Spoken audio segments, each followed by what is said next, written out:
Hello. Hello, microphone. There we go, it's on. Hi! Emma's also here. Hi. There's a cat. And Freddie. We'll just make sure that there's sound. Hi. Oh, everyone can hear us. Oh, they might just be responding to us appearing on screen, so we'll just make sure that they can actually hear me. This may be the first time I ever successfully start a stream with sound. It's monkey time. Look at all the lovely people. I have viewers hidden because I get what is it? Pressure from knowing how many people are there. I have to sit like here. Oh yeah, I can move right over. Lean in. Lean in.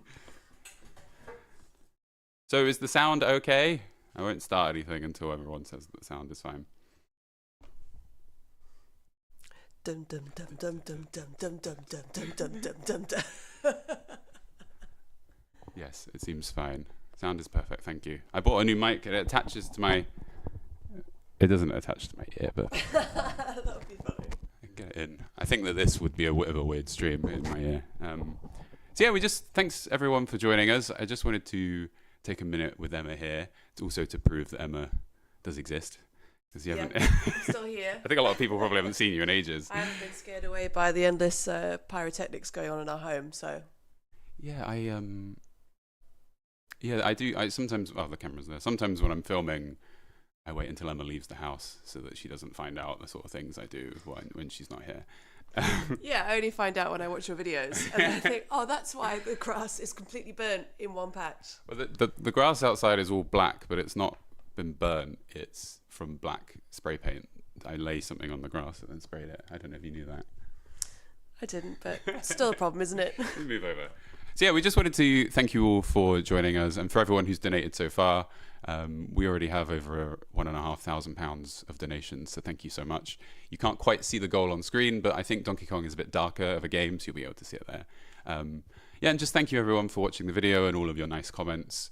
It's been a difficult time, and involving you guys with it has made it easier. It's made it more real, and we didn't really want to like hide it or anything by like letting the world know. It's a really nice way of making it real and sort of experiencing it. Do you have anything to add?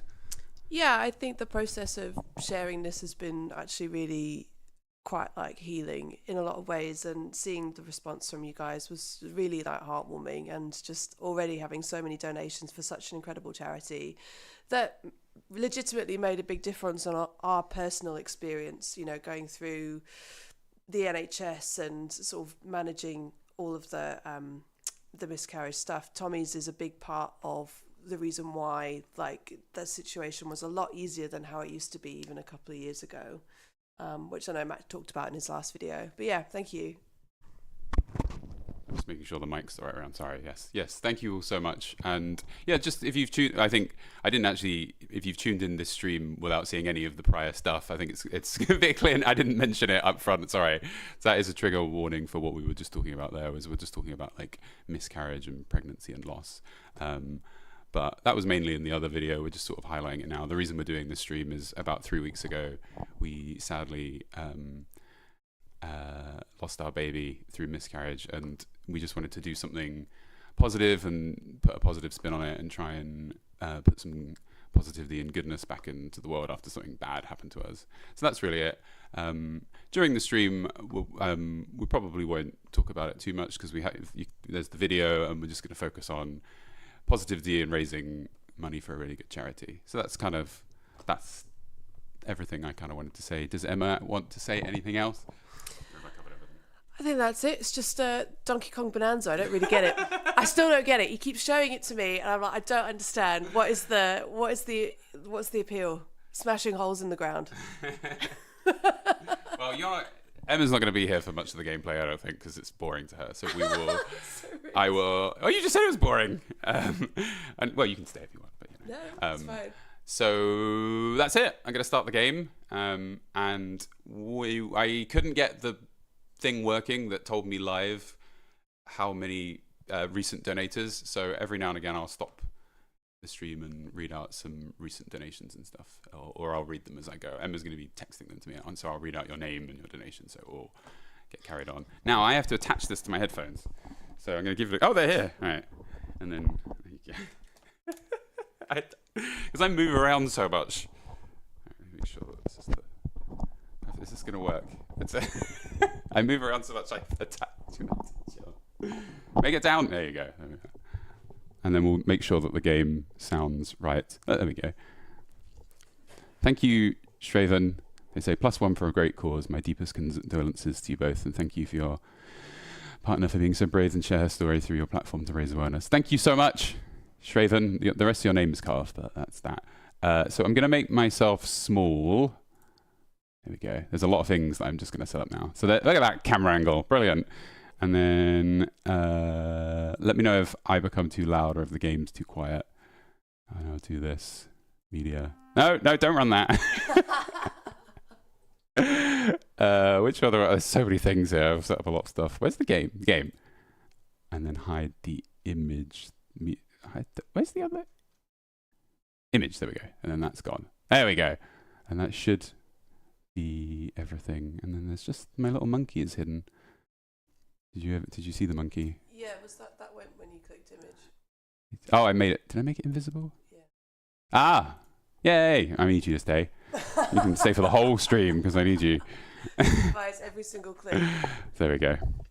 But what would you like to do, Emma? You can go and manage the stream if you like. It's up to you. All right. I don't want to make you watch me play Nintendo games. You guys have your life. We do have a resident cat here, but he'll probably leave when Emma leaves, but we'll see how we get on. Right, let's just do a sound check. Oh yeah, also, yeah, if you want to donate as part of the stream, it's linked in the description. The stream detail, the charity details, I'm pretty sure. Let me just check to make sure. Yeah, donate to Tommy's here. It's just at the bottom of the stream, so you'll be able to do it there. Right, okay, so let me get started. Let's close this, close that, keep that open, close this. Okay, and let's see if the game works. There's no sound, but that's okay because I turned the sound off.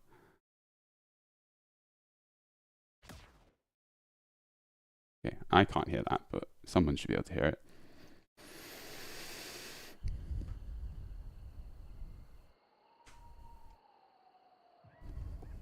Oh, we're over. Wait, we're over to. Oh, the thing isn't updating then. God damn it! I checked it and it did update. Over 2K already. Oh my gosh! Thank you all so much. Technical. Let me just pause the game. Can't pause the game. Can you guys hear that? Because I can't hear my own game, and oh, it's because the audio output of the thing is down. Wait, let me see. I might have to turn the game off. You can hear it, I can't. Okay. Well, I should be able to hear my own game. Let me shut the switch off and turn it back on again. Trust me, I checked all this, it all worked. Don't judge me. Yep, so the title the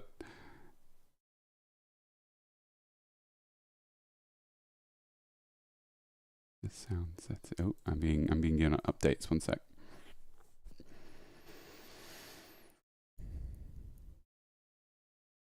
I'll get it and change the output to headset and output. All right, bear with me.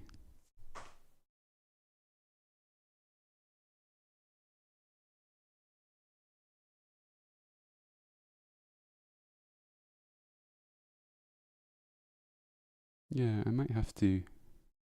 All right, bear with me. Sorry. I'm just going to try turning it off and on again because it did all work for me, but it's.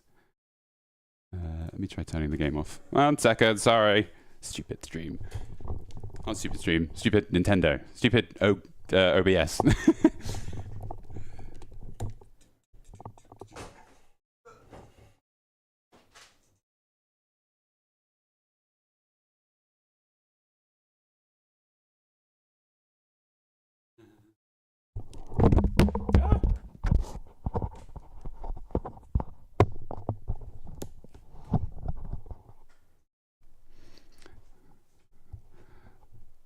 let's have a look.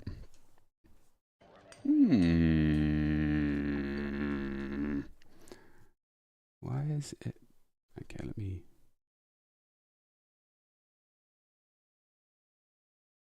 Well, I mean, if we have troubles, I can play the game without being able to hear it. That's not really a problem. I will just pretend that it's all working for me.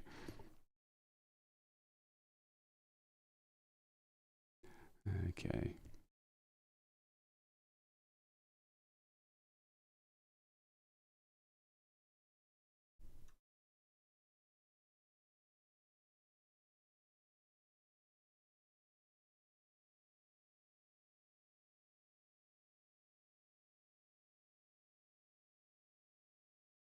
Thanks everyone for the donation. Sorry I'm missing it. I'm just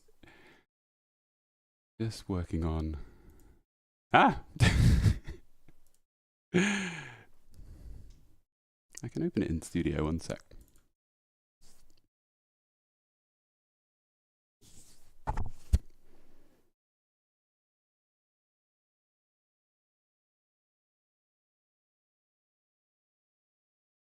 Let me just try deleting it and opening it again. Sometimes that just works. So no game.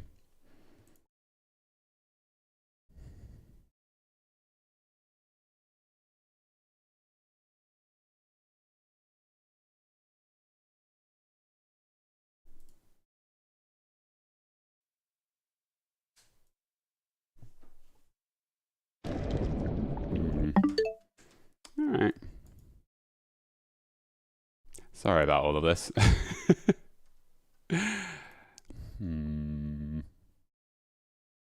me try some links I've been sent. And I'll just try for a few minutes. If not, I will have to play without the sound.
Okay, here we go. I think I've done something. Tell me what you guys think of this. Here we go. Okay. I can hear the game now.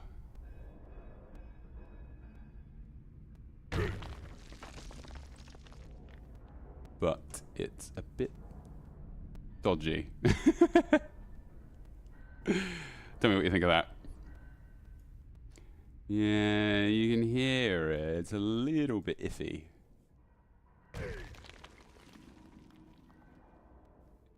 Is there a delay or anything? Tell me what you think of that. That might be the best thing we can do. If not, if it's really horrible, I can update it so that how it was before.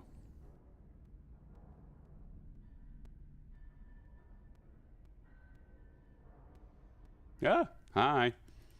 Stupid streams. Okay. Yeah. Is there a delay? For me, there's a delay. If there's no delay for you, it's fine. I can handle a delayed audio.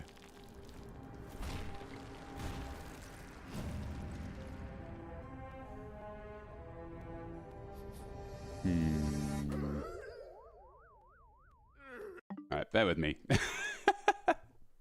What I'm gonna do, I'm gonna do this for you guys.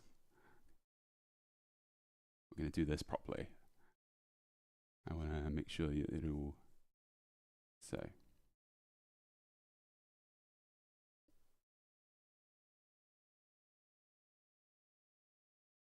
There we go.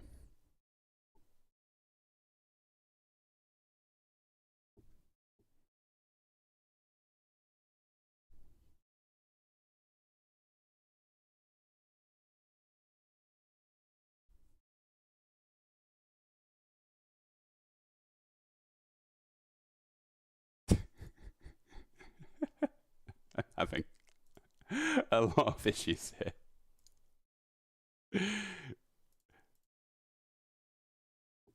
Here we go. All right, let's do some sound balancing and then I'm ready to go.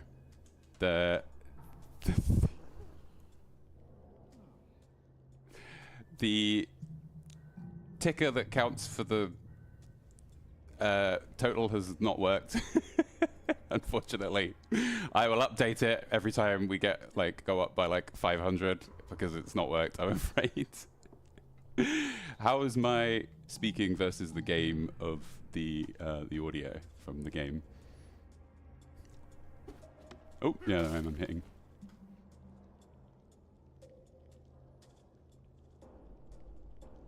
Okay, what I'll do is, sounds good. You're okay. Okay, well I'll add a. Let me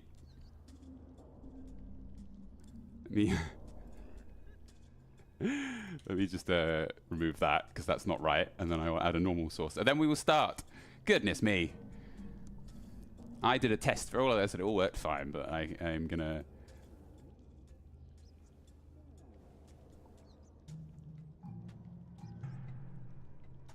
All right.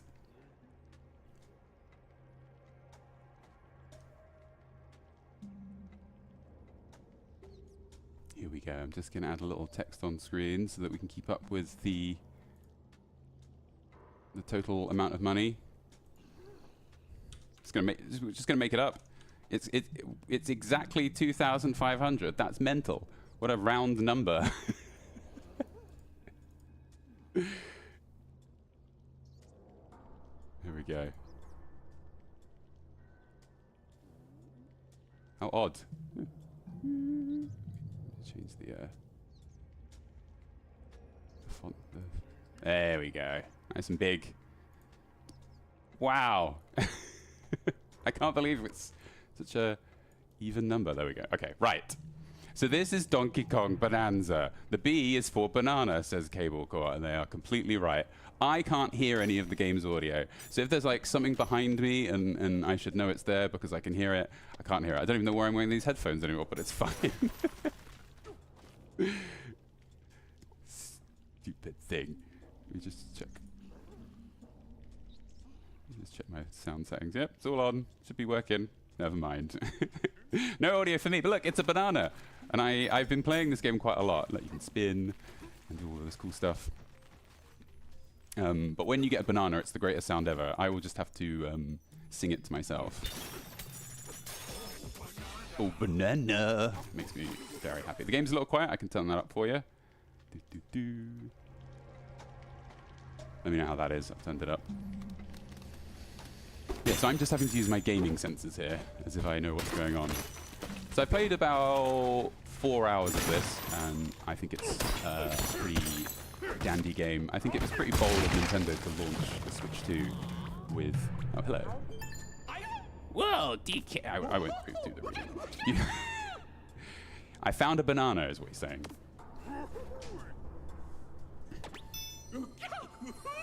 There are bananas all over the mine. It's a yellow letter day. I bet there are more buried up ahead. Okay, so I thought it was pretty brave of Nintendo to release a console without a new Zelda or Mario game. And my overall review of this pretty much is that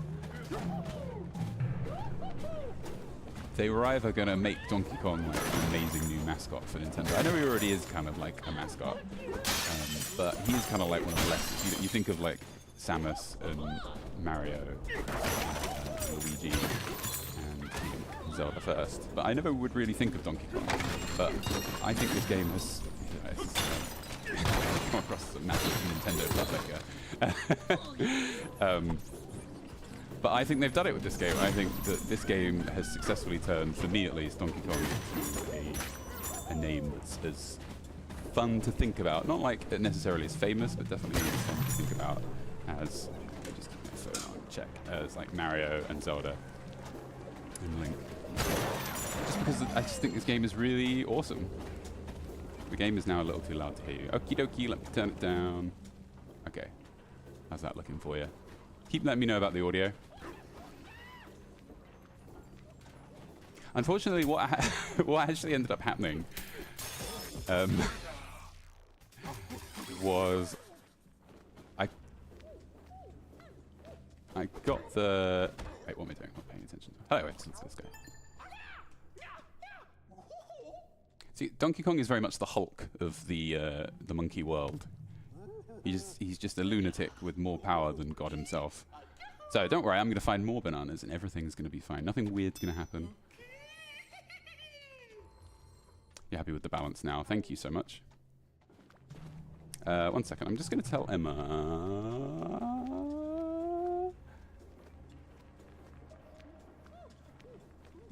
I'm going to get Emma to text me big numbers to read out that people donate.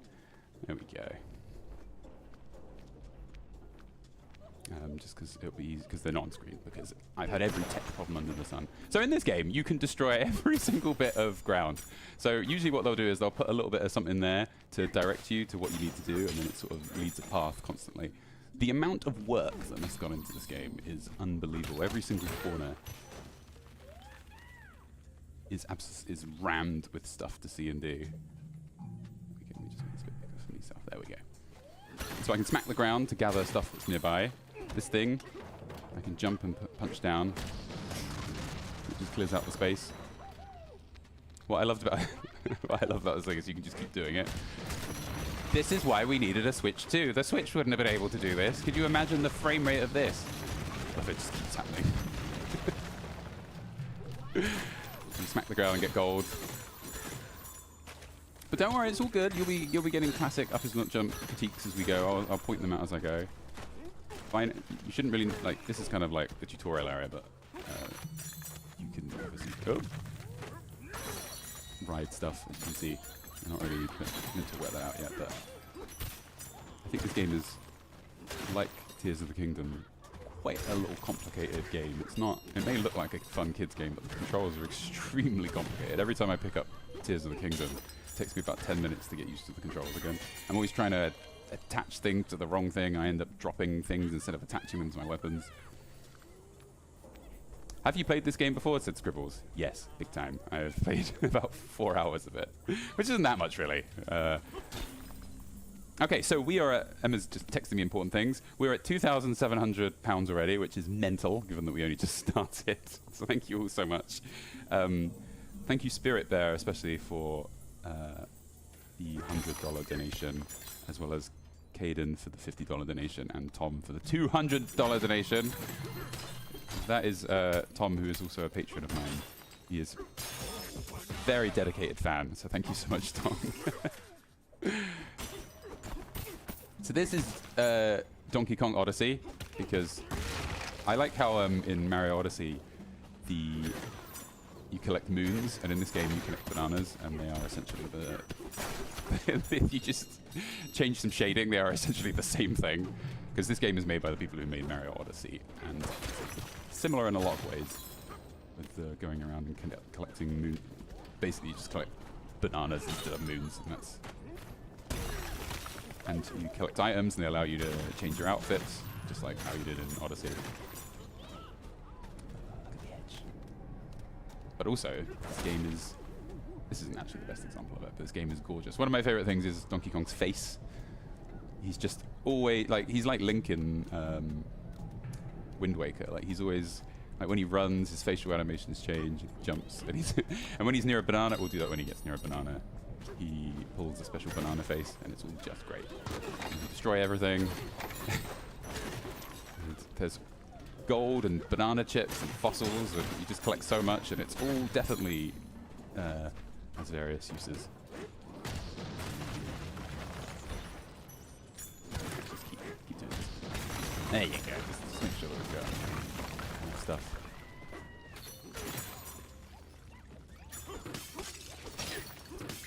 But yeah, I haven't gotten as far in this game as I wanted to, because when the Switch 2 came out, I started retrying some older games, and I got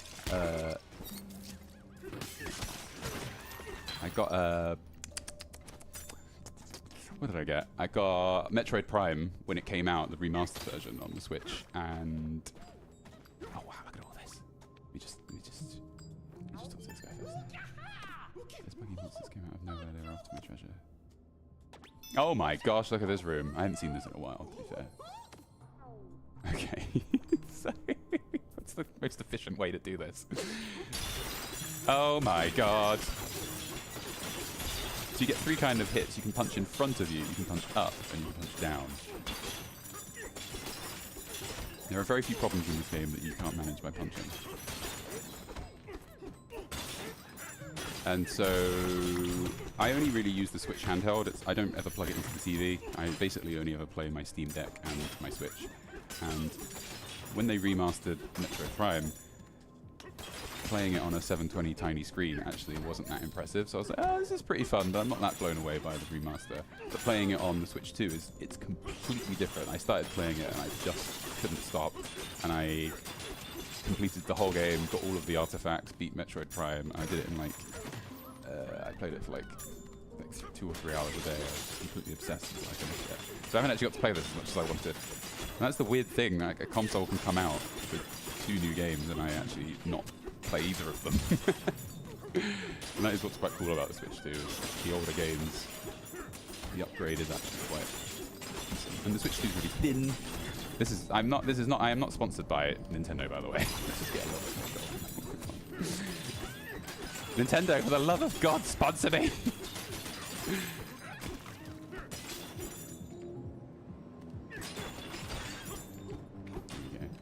Joanna McCall. Why did I pick someone whose name I immediately say? Joanna has just donated. Massive fan of your work and had to give something to this worthy cause. It has affected many people I know. All my love. Thank you so much, Joanna. Okay, so what I really like about the banana. Look! When there's a banana nearby, it does this! Yeah, I'm a 35-year-old man playing a Donkey Kong game, and I love it! Does he look at the other banana? Yeah, he does, yeah. Can I get this one? See, I was naughty here. Like, I wasn't punching that banana, because I've seen this cutscene before. You're supposed to punch the one in front of you, but I didn't, and then I made the cutscene that didn't have the continuity that it should have done.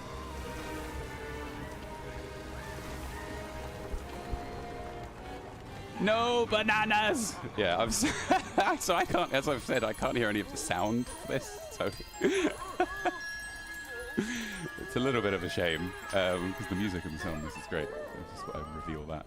Right, I'm going to update the, what's the current, Also, when I first watched this, like, so I thought, where does Donkey Kong go? Like, he goes up, right? Yeah, there he goes. But, well, I'll point that out in a minute. So Donkey Kong flies into the sky, okay? Keep that in mind. I'm not an idiot. Watch what happens.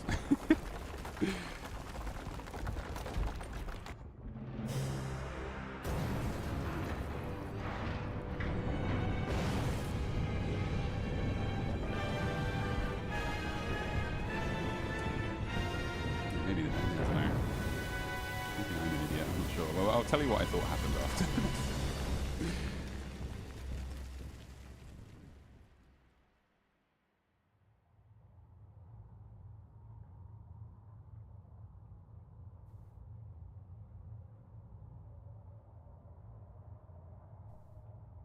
All right, so we've reached 81% of our donation. So well done, everyone. That is amazing. Let me change this up. It's at 800. There you go. That's about right. I have a whole widget set up for this, so it's just worked. Okay, so now we cut back. The thing went down. I assumed that that I was somewhere else. I thought I had flown off into the sky and been thrown in a different location. Keep that in mind as the remaining lessons play out.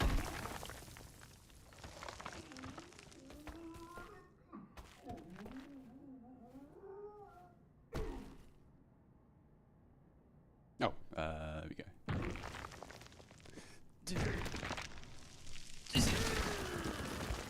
So what's cool about this is it's all kind of tutorializing things. Like that was teaching you the punch up move, and then this whole area is designed to teach you punching up. Until now, the game hasn't really told us about it. Tutorials mixed with gameplay. It's all so lovely. And also, when you punch people, all right, you high five them and give them a thumbs up. So you can't punch anyone that's friendly with you.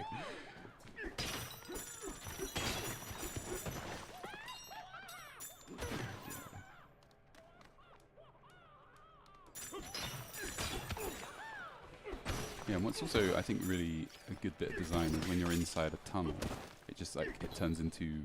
I don't really know what I would describe this as turning into, but it's just like really well designed. It makes it really easy for you to see what you're doing. There are parts of the game where the camera is a bit annoying, but I just can't imagine there's anything they could have done about it, because this game is mental. Yeah, so I just got really confused here. I found this thing, and I thought that we were off, and then I forgot that it got pushed down, and so I just didn't know where I was. I didn't realize we were underground for any of it. I thought we were in space. Even this, I don't know how I got so confused.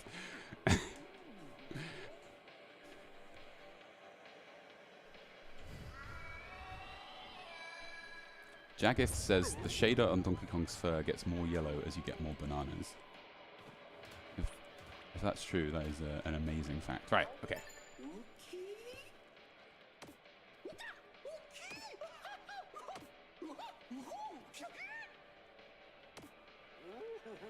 Oh yeah, I'm naked now. Ooh, I have things to say about that, but we'll talk about that as we get to it.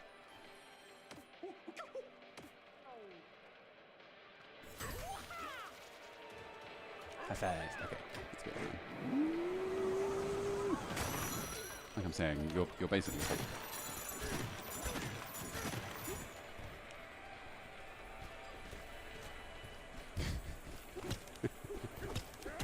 I'm being told I'll miss the beautiful singing. I'm not entirely... there's a lot of singing later in this game that I'm not particularly fond of, so we'll get to that. Oops. Yeah, there we go. High fives.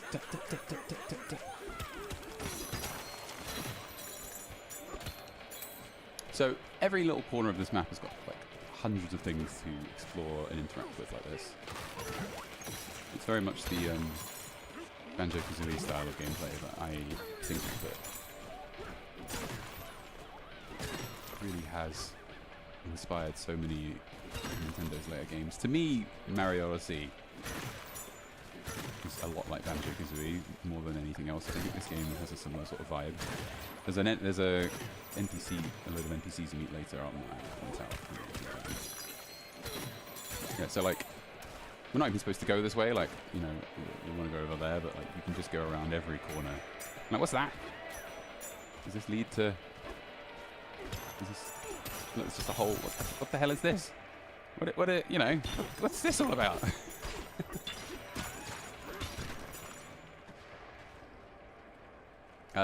I'm being told that my audio is a little low compared to the game. Does anyone want to back up that fact? I can turn the game audio down a bit. I mean, it is probably very loud and I'm smashing a lot. I'll turn it down a bit anyway and see how it goes on. But yeah, I got a mod mic because I kept moving around too much because I'm a very energetic person, and now I can do that and it not affect things.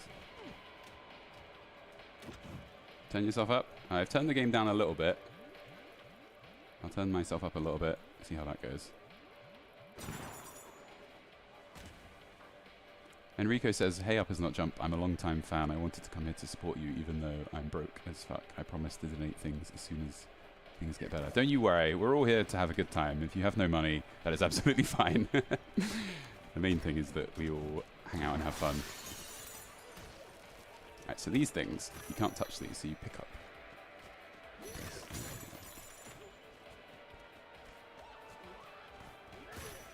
Every time I see this green stuff, it reminds me of the Outer Wilds. I felt there's just something really... Oh, what's it called? I think I would know this. The place... Big Thorn. It reminds me of the planet Big Thorn. Everyone in the chat's going to go mental.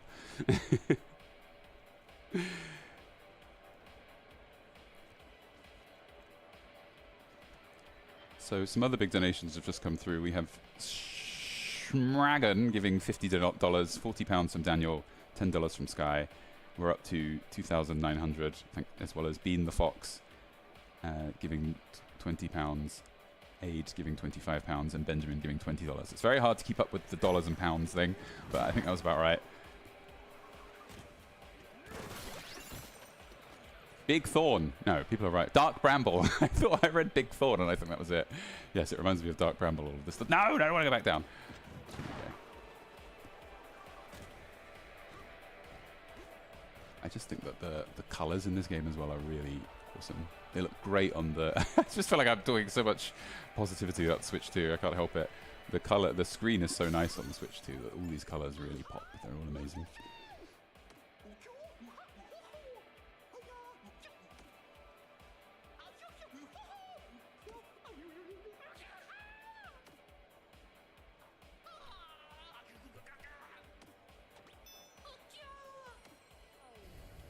So all of this stuff has been... Look! It's alligator bones. I wonder if this is foreshadowing for anything. We'll just smash them in case anything they're dangerous in any way, even in bone form.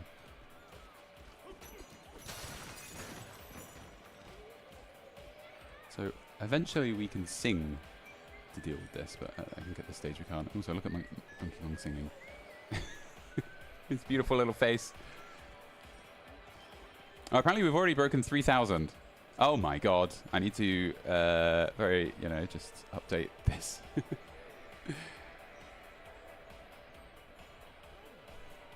you go. Ooh. Yes. Well done, everyone. You're doing all amazing. Thank you so much.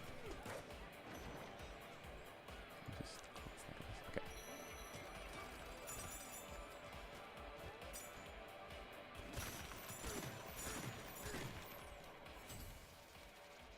Okay, so something landed down here.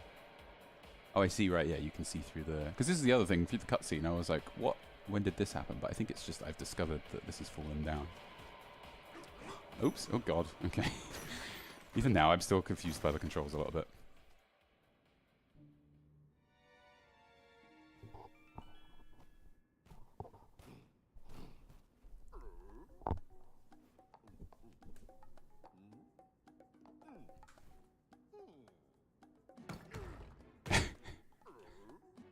I love the extreme sudden change in his expression. They've done his face so well in this game.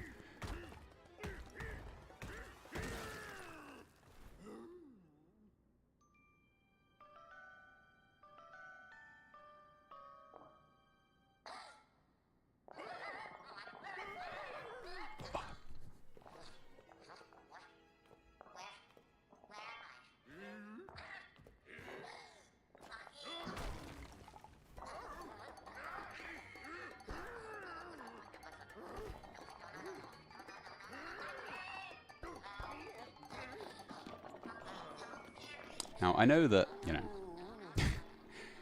What is the age range for this game? This is the thing. Like, when I...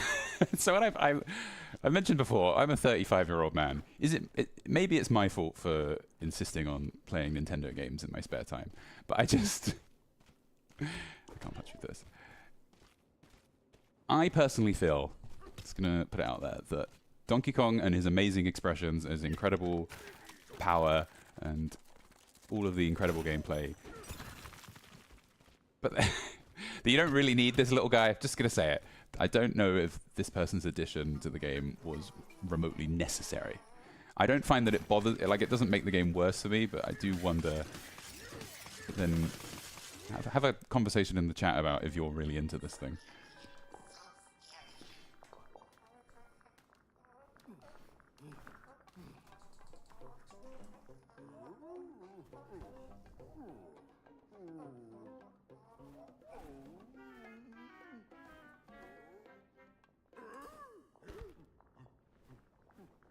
So we have one person saying, I love them. Oh, I have the thing. Yeah.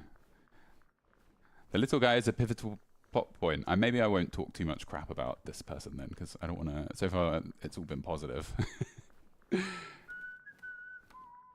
Donkey Kong whistling and having a good time and singing, I'm fine with that. I just think Donkey Kong is awesome, and I just want more of him. That may be where I'm coming from.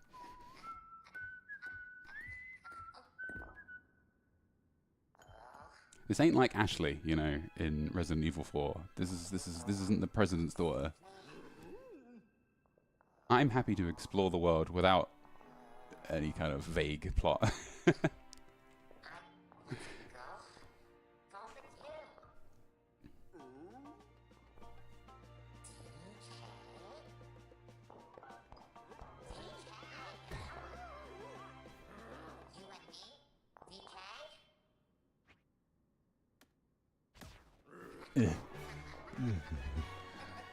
There's my face.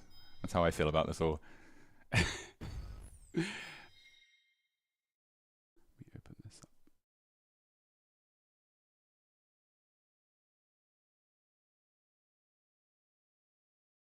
So command, the name's been cut off, I'm afraid, sorry. Command says, supporting women's health research is so incredibly important. I love your content and you remind me life goes on past the difficulties of your adulthood. Thank you so much for supporting such a needed cause. Thank you so much, Command. I'm sorry I can't see your full name.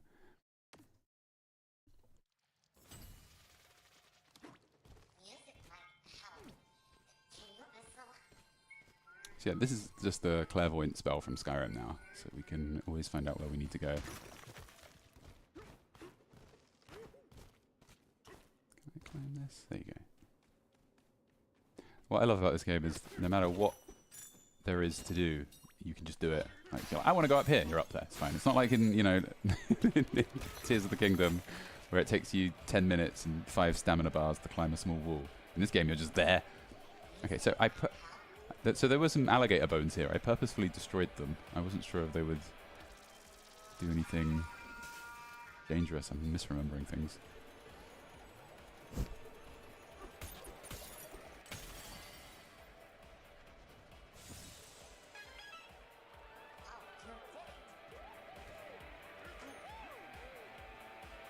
I can hear a visitor coming.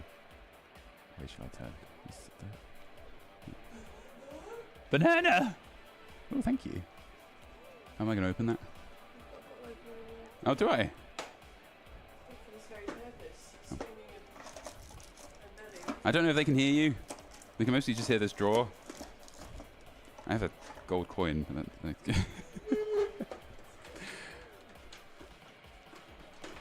can't drink. There you go. I can't drink the water because of the microphone. Do you want a straw? No, it's fine. So you want a delicate little straw? I'm good, thanks. Have you got anything important to update to the people watching?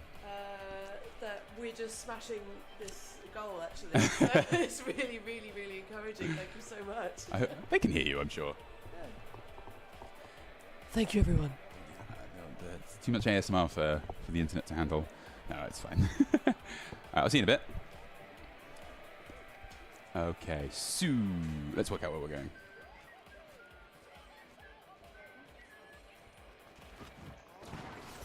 There are some little 2D parts of this game as well that I really appreciate because they're like feedbacks to the how it was before. Nice work, DK. I saw it all from here. I can't believe you destroyed that thing.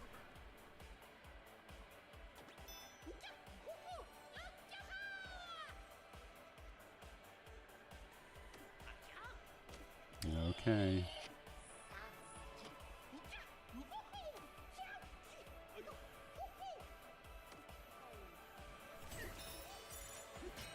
So when you punch these, you can sometimes see things that are in the immediate area, but it's not physically just there yet.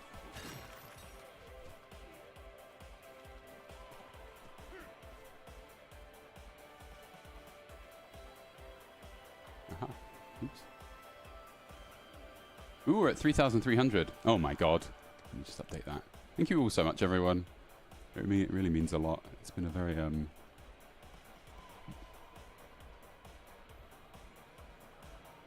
this is great. There we go. It's been a very stressful time, so it's really nice to have so much. You know, definitely as well, like, look back at this time incredibly. Use this part of it. I'm doing this with you guys incredibly fondly, so I think it will add a lot of nice memories. Thank you all so much. Alright.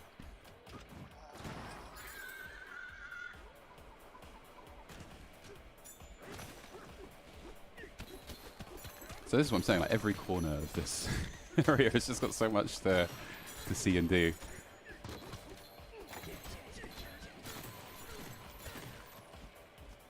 Ooh, we're at 99% of the goal.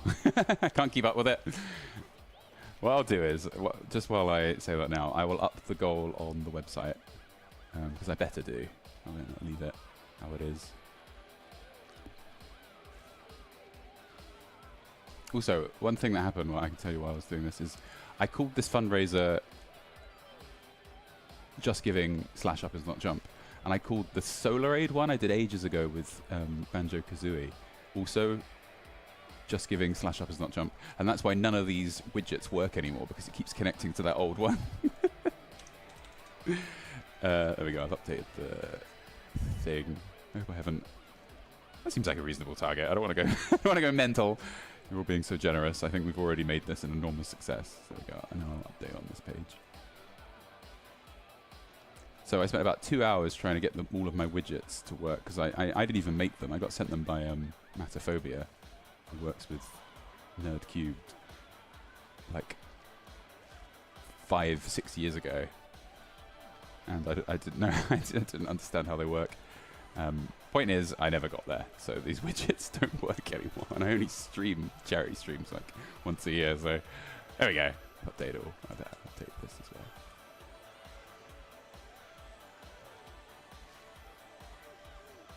Most people would just hire people to do this, but not me. There we go. All right, we need to get out of this area. I don't want to be that guy that never left and got oil. Oh, this is a bad start. No, I can't. Okay, yeah, well, I'm not supposed to be able to do that. Just jump up there. 5k easy. I see a few people in the chat saying they weren't able to donate this time or at the moment, and that is absolutely fine. Things are very... Obviously it's fine, but I just want to say, because I've seen a few people saying it, it's a very difficult time financially for everyone. I heard that a pepper in the US costs like about £1 or something like that, so it's not it's not easy. Also, we have a guest coming. I'm not matching the time very well. I'm going to call them in so we have someone to talk to as well. They can comment on this fabulous game. I'll let them arrive and then I will reveal who they are as they appear. Do you want to...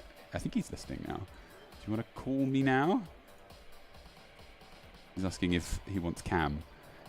If I try and get his cam up, it will be it will be the worst thing ever. So, oh, just give me 10 minutes. All right, he's arriving in 10 minutes.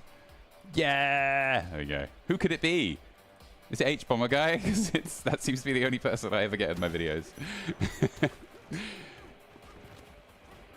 He's also, because he was in my last video. Oh no, he wasn't. I'm getting confused. You're not privy to this, but I have a video coming out next week about Kingdom Come Deliverance 2, and there's a character in that looks exactly like him, so I had to put him in it, and he voiced it. It's not H-Bomber guy. I don't. It's someone even better. So get excited. I often forget that you aren't privy to the things that I'm aware of. You haven't seen this video yet, so you don't understand my references. Okay, so this is the thing about this game. I'm already lost. It's just so easy to get lost because there's so much thick stuff. But I love Boomtown. I'm happy to stay here. Or Baboomtown. Yes, it's the voice of Donkey Kong. That's who we've got going in. So all our bananas have gone. That's the vague plot that I talked over. But nah, I'm gonna play as a bit of a dickhead in this game.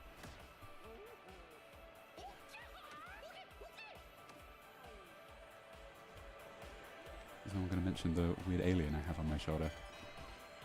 Let's work out where we're going up there. Okay.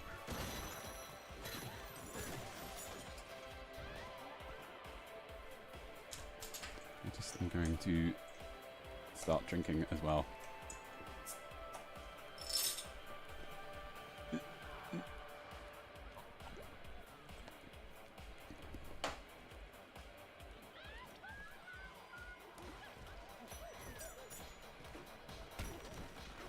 Alright, we got this. I was going to have this stream has one guest. I was going to have a few more. I asked a few people, but I only gave most of them about 2 hours notice. So originally I didn't think I would have people on, and I was actually I will, and then I realized that it was too late. I made my mind up too late. You know, everyone's free on a Sunday afternoon.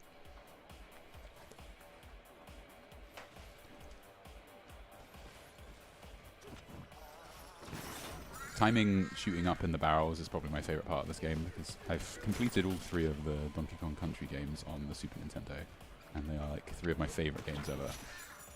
Which is why I feel I enjoy this game a little bit more than Mario Odyssey, because I've played so much Mario, and having be able to like play in the Donkey Kong world again is just, I just think it's really fun.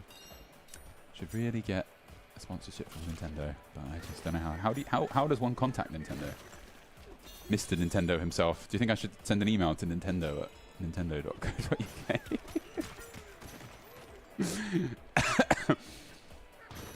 Yeah, that was so funny. It made me laugh.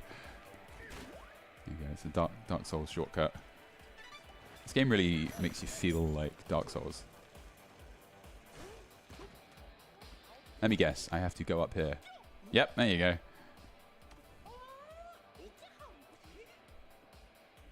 Frosty Cool says, report their copyright being used. What I need to do is I can, if I heavily infringe on Nintendo's copyright as part of a way of getting hold of them.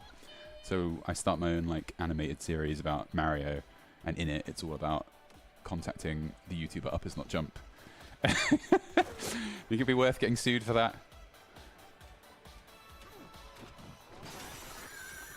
Yeah, so like timing these, this was, but I mean this is quite early on in it, but in the Super Nintendo at least, like this was like surgery. Some of these, like they would be moved. Well, I don't think they would be analog. They would move like that, and you would have to time it absolutely perfectly. And if you messed it up, you'd just fall out the level and have to start again. It was brutal. Excuse me, I can't move away from the mic when I burp. Sorry. So this is why I was destroying all the dinosaur bones. Foreshadowing.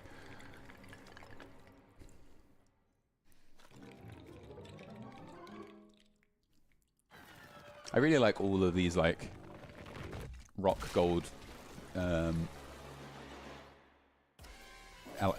alligators. Yeah, but I would really. It makes me really want to see like just some real alligators that I can beat the crap out of. But I feel like, given how I am basically a god, just fighting a single alligator like this, if they were only like this, wouldn't be very fair. It's kind of it. A lot of the bosses in this game are not challenging at all, but I think it's kind of the point, because you are just basically the Hulk, so there's no messing around. If they make a boss hard, it will make you feel less powerful, so I don't think they bother. It's more about having a million different forms of gameplay.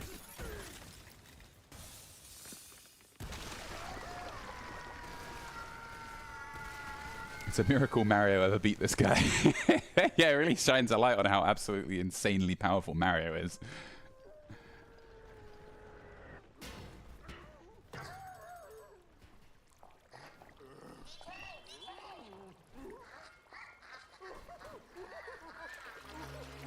And some retail. Oh, banana. Okay, we've got oh, I almost revealed who it was. We have our guest ready to join. Let's wait until there's a pause in the intense gameplay.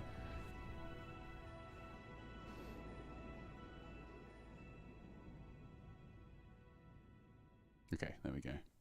I'll just read out some donations. We have £50 from Tom F, $35 from Duchess, €25 from Jocks, and £50 from Alex.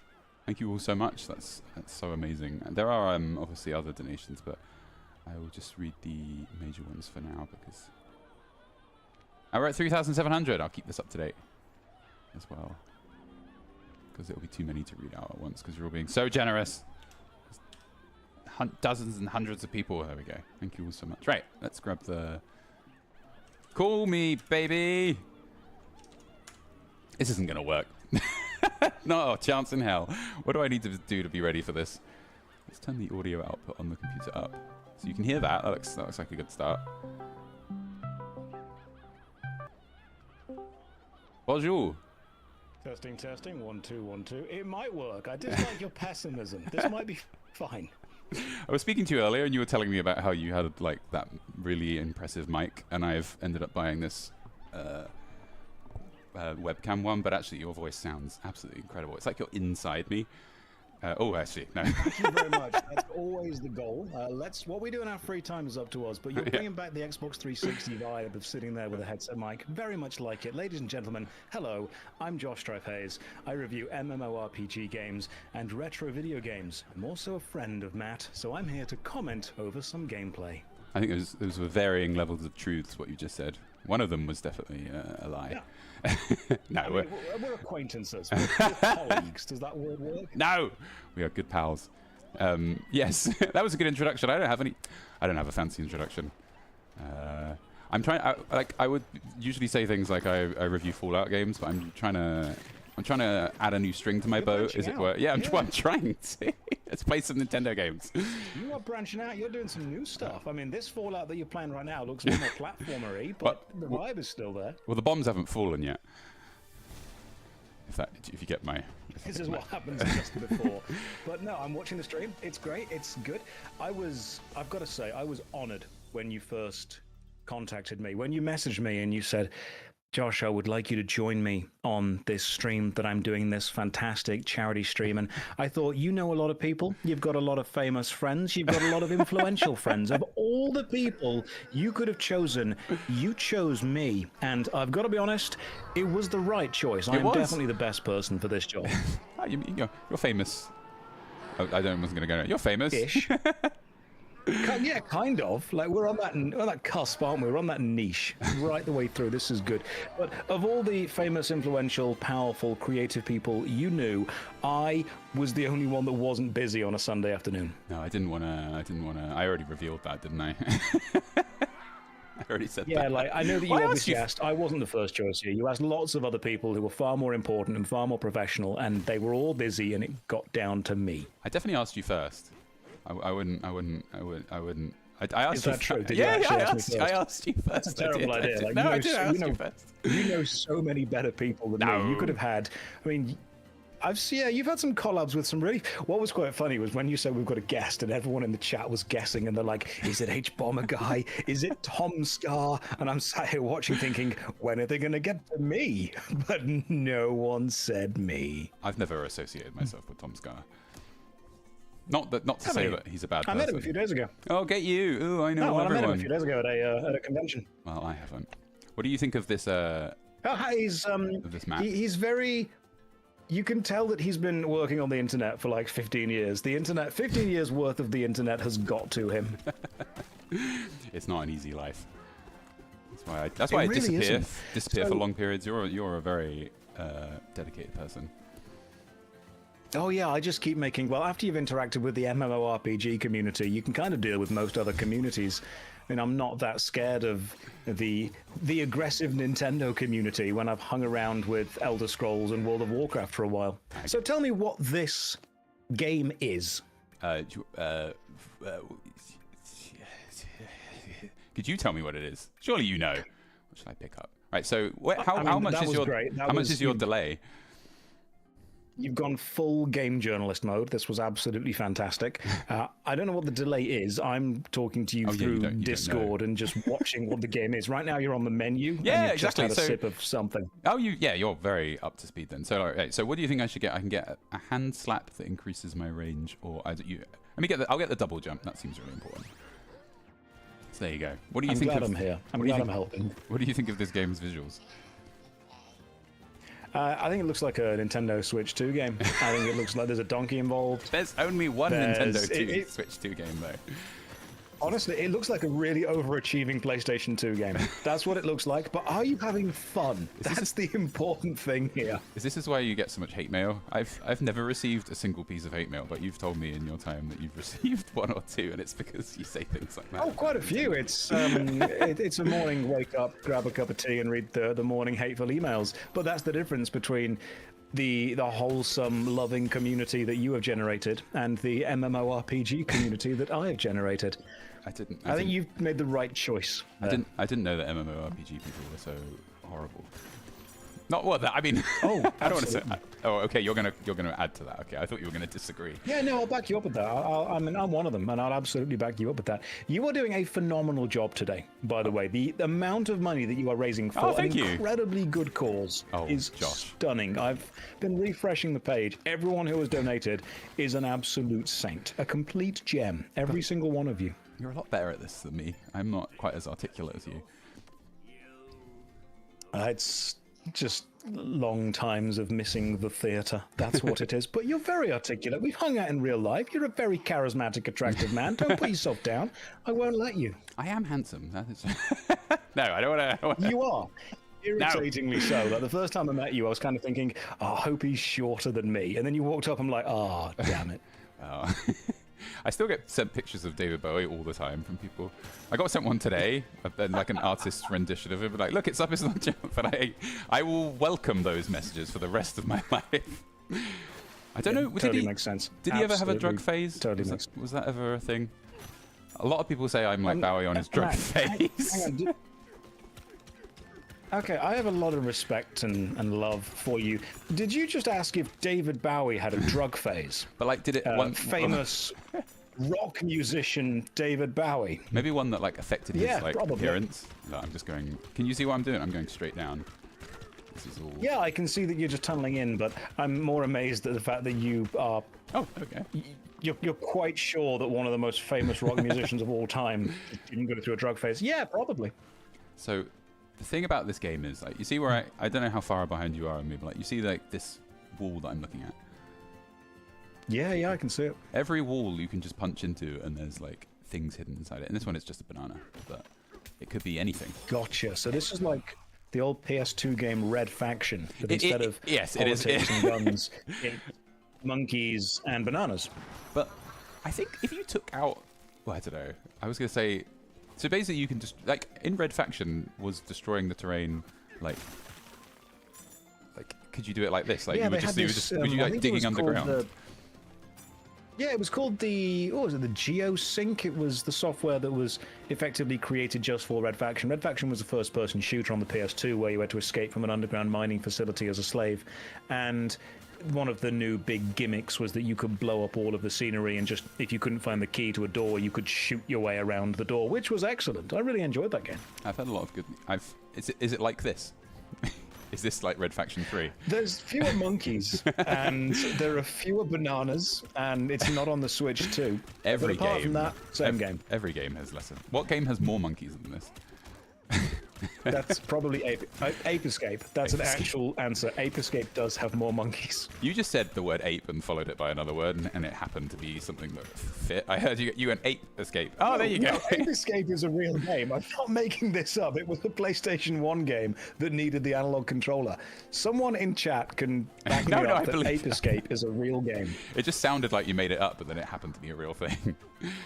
I just said two random words. I'm like, I'm going to hope this is true. Did you ever play Super Monkey Ball? The Even Edge in chat says, is that Josh? Yes, it is. Matt couldn't afford anyone more famous or successful than me to be free. I offered them money, but they wouldn't take it. No, but they just wouldn't. They were all too busy. I took it immediately.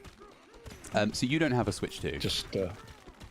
Just for legal reasons, that's a joke. No, I'm poor, yeah, so don't worry. Use a PC. No, I've seen the Switch 2, and I've been following a lot of my friends who have been playing various games on it, and I want to get one eventually. There are only 2 games, not friends. Like, I know when you say various games. Is that? Hang on, are there 2 Switch 2 games? Yeah, I think so. I could look it up, but I'm pretty sure. Is that it? You can ask the chat and see what they say. Right, gotcha. I'm sure that's a terrible idea. I'll just stick with PC. Yeah, there are only 2. I think I'm gonna wait. I might have to refresh my chat because let me just refresh it because I think I'm behind. Yeah, so chat, let me know if there are more than 2 to 3 exclusives. That I don't really know how there could be 2 to 3 exclusives. There's either 2 or 3. So we'll see until someone else. So I've got like a motion. There's 2.5. Motion sensoring. 2.5 exclusive Switch 2 games. So everyone in chat, thank you very much for supporting this incredible cause. Woo. I am here to chat, to soothe, to talk, to answer questions, and to take a bit of the mental load off Matt while he plays this clearly very difficult game. This game is hard. If you ever need me to just chat for a bit, yeah, if you need me to chat for a bit, that's what I'm here for. Oh, there's 4 right now. But I'm also happy to just answer questions. I'm going to look it up. How many Switch... Okay, how many... Just Googling it. Switch 2 games are there that are unique? What would you put your money on? Oh, I'm running out of time. I can still do it in the time I have. How many do you think there are? Would you guess? This is a new console. You're testing this. Hyper Toasty in chat says, "Hi Josh, love your videos. Excellent for being interested for the first 10 minutes and then falling asleep. Thanks. That's what I'm going for. That's the vibe that I create." Sorry, I'm lost in Google. This is exactly why I'm here. You've brought me in so you don't need to chat all the time. You can go and Google how many Switch 2 games are there while I just chat. As far as I know, there are two. There's this game and there's Super Mario Kart Switch 2 edition. Mario Kart World. It's Mario Kart World. There you go. I knew that. Super Mario Switch Kart 2 edition World. Good name. Wait. Oh, that one died very last minute. So there's a Super Mario Kart World game, which is 2 seconds left to go. Oh my goodness. They released. It's an open world Mario Kart game. Basically. Yes, no, I played it with a few friends of mine a few days ago, and it irritated me because I'm a bit of a filthy power gamer when it comes to Mario Kart, and look, I've got opinions. Acceleration was always the most important stat in Mario Kart because of the amount of twists and turns, the amount of times you get hit. But in Mario Kart World, there are so many straight lines that acceleration is kind of irrelevant, and speed is now the king. I hope everyone is writing this down. I sat down to play it for the first time. Yeah, I thought I'll pick the highest acceleration card. I'll absolutely trounce this. I came third, which smashed my ego. And, I mean, I didn't let it show, but I was crying inside. I'll keep that in mind. So, I was going to make fun of you because I thought maybe like acceleration was like the only stat, but apparently there are more than one. No, there are more. There's acceleration, there's speed, there's handling, there's grip, there's all this stuff. But, man, I had strong opinions on the changes that has made. But what? Yeah, okay. So that... Helix in chat says, "I don't want to buy a Switch 2, but both of its games look really good." Now, there have been... let's be fair. As someone that bought a PlayStation 3 when it came out, I understand what it's like to have no games. As someone that still owns a PlayStation 3, I understand what it's like to have no games. So apparently there is also Fast Racing 4, which I'm told is excellent. It's way better than slow racing, without a doubt. I was going to say. Where is it? Welcome Tour. Which sounds just like, you know, when like you got a VR game and it was like on Steam and it was like surely Welcome Tour is just like a tech demo of what the system can do. It's not a game. Now my banana senses are tingling and I think there's a banana nearby, but I can't. There it is. Do you see that banana sense? Is it above you? It's in the walls, baby. Yeah, I'm watching. I'm intrigued by this gameplay. I'm watching you inside what's effectively a really giant slow blender. Yes. I think the thing is that there is always a banana nearby in this game. And it's always in a wall. You get my drift. It's a decent looking game so far. I'm having a good time. I'm enjoying it. Did you ever watch the old Donkey Kong TV show where he shouted "Banana Slammer"? No, I watched I watched all of... Oh my god, who made the video? Who has made the video on the review of the Donkey Kong TV show? It only lasted like one season and it was dire. It'll be me. I'm gonna do it. This is you're giving me full inspiration. I watched all of the Sonic TV program. The animated one. There was a weird thing in the 90s, wasn't it? The 90s and early 2000s where they just tried to make a lot of video game TV shows and it did not work. I really enjoyed the Sonic cartoon. I don't imagine it was actually very good, but I really enjoyed it. I need to... Did you ever see it? I think I had a video with like 4 episodes on. I don't know where the video came from. I think I came home from school one day and my mum had just bought a collection of VHS tapes, and one of them had 4 episodes of the Sonic TV show, and at the end, 1 episode of X-Men, the cartoon series. That is exactly what happened to me. I never watched it on any kind of... I mean, because when as a kid, what channel in the 90s would have had them playing the Sonic cartoon that I could actually access? Exactly. So I had it on VHS tape as well. I had the Boredom Busters, which I watched about about 1 million times, which no one's ever going to have heard of. There was like... I'm Googling right now. We are showing our age now, just so you know. The Boredom Busters, there was... Oh, what else is there? And I would just watch the same VHS tape over and over and over again. And I think this has given us an edge in modern society that we were part of this generation, because we have a slightly higher attention span because we... Oh yeah, without a doubt. Like we needed to sit through the adverts. We had to make do with like 6 VHS tapes and 2 games. Like I would just complete like the original Sonic game over and over again. I would just I'd finish it and just start Oh, it gotcha. again. I've still got my original Sega Master System, which had Sonic built into it. Like, if you didn't put a cartridge into it, that game would play automatically. Not Alex Kidd in Miracle World. No, it wasn't that one. There were two versions of it. Oh, There was was either there? Alex Kidd or the original Sonic the Hedgehog. Not what many people think is the original, which is actually the Sonic the Hedgehog 2, Sonic and Knuckles, on the Mega Drive. I had the older version. I've got opinions on this, Matt. You're going to have to come round. We're going to hook up the original Master System. We're playing the original Sonic at some point. Stop Alongside inviting me round Shinobi, your which house. was really hard. No, you're going to come. I mean, I've got to move house again, but you've got to come round at some point. Have you been doxxed again? No, not this time. I've just realised that living in the middle of the countryside is really boring. Like, yeah, I can walk out my house and walk for half an hour, and all I will be is half an hour away from my house. Yeah, like And all my friends are like, "Hey, yeah, do you want to come and get involved? Do you want to come to this club? Do you want to come to the restaurant? Do you want to come to the event?" And I'm just sat here staring at a big forest, thinking, I'm so in the middle of nowhere. What's your address? Yeah, what's a bit of doxing between friends? You know? I'll turn the. Look, don't worry, I'm turning it down. No one can hear anymore. You can tell me. I've muted you. I don't trust you. I'm not doing this on stream. Sorry, what's vaguely like? Whereabouts in the UK do you live? That's so boring. Vaguely. That's boring. Yeah, that's triangular. It's in between Birmingham and Nottingham, in the middle of a forest. You said that's paranoid talk. That's so vague that it proves that you are terrified. So wait, between Birmingham and I am. yeah, well, no, so you should be. I'm Birmingham and trying, Nottingham. I'm putting your. I'm trying to work it out now where you live. Okay, cool. And you just live in the middle of nowhere. Yeah, pretty much. There's nothing else around here. I used to live in the middle yeah, of people nowhere. in the chat are like, while you're at it, what's your bank account details? What's your mother's maiden name and the 4 digits on the back of the card? I grew up in the middle of nowhere, and with risking of sounding, I've got to be very careful about how I.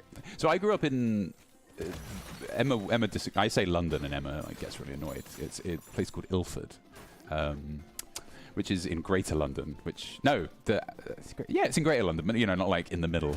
And I lived there for about another place. 12 years, and then I moved to the countryside, and I got there, and I don't want to, trying to say this in a vague way, but I was amazed at how, at least where I lived, not everyone in the countryside, but I got there and I was like, oh my god, everyone here is really racist. And that was my takeaway of moving to the countryside absolutely. from London. It was really weird. There's a lot of bigotry in the English countryside still. It's very gammon heavy. Not everywhere. I want to say that not England. not every part of the English countryside. I just don't want to insult anyone. But where I went, I was like, No, some whoa. of it's lovely. Some of it's lovely, but there's a lot of I couldn't believe it. there's a lot of nationalist horrendous. sentiment going around here. Yeah. So I like London for that, partly for that reason. Yeah, whenever my friends, I'm thinking about moving to the East Coast, so I'll be slightly closer to London, and I'll be slightly closer to the ocean. Because I'd like to be able to, I want to live by the sea at least once in my life to say I've done it. So you can, because you have your job, you can live anywhere you like, right? Yeah, YouTube don't care. I mean, anywhere that has a decent tax law. I think there are a couple of countries that don't do decent taxation laws with, because a lot of YouTube is based in either Northern Ireland or the US. So in theory, we could just move around anywhere. There's even a couple of people that live in Japan, and I went to Japan recently, and I met up with the Trash Taste podcast guys. I saw on your Sea-Dog Instagram. Yeah, didn't Oh, invite yeah, they me. were lovely. We spoke about you for a bit, actually. He was in one of my videos, and I forgot to give him credit, and I felt fucking terrible about it. Sorry, I shouldn't swear so much on the stream. Oh man, no, he'll be totally cool. Connor's one of the he was really chill guy, and a guy called Jeff who does a channel called Mother's Basement, which reviews anime. But I did look into the logistics of moving over to Japan for a while.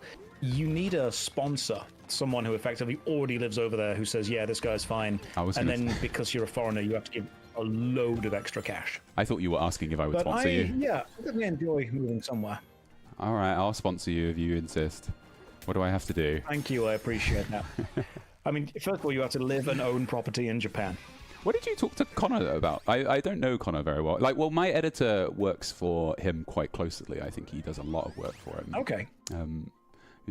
People listening is Mudan TV. So He's a very good editor. It was a strange trip to Japan. I ended up meeting quite a few people. So there's a guy who does a lot of Japanese stuff called Chris Broad, who has the channel Abroad in Japan. And he's written a book as well. He's got a fantastic travel guide on YouTube. He's written 2 really interesting books now.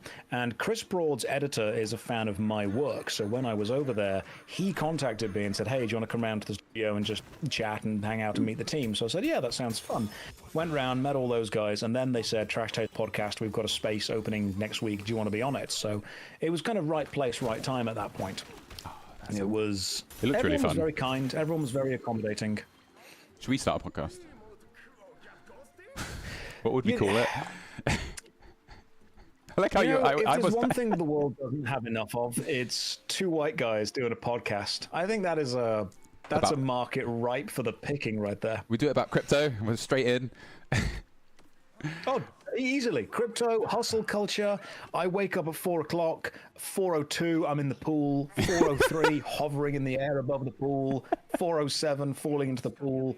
Ice bath. I have everyone else cook my meals for me. It's great. A very wet day. It's a remarkably damp existence. That's what that is.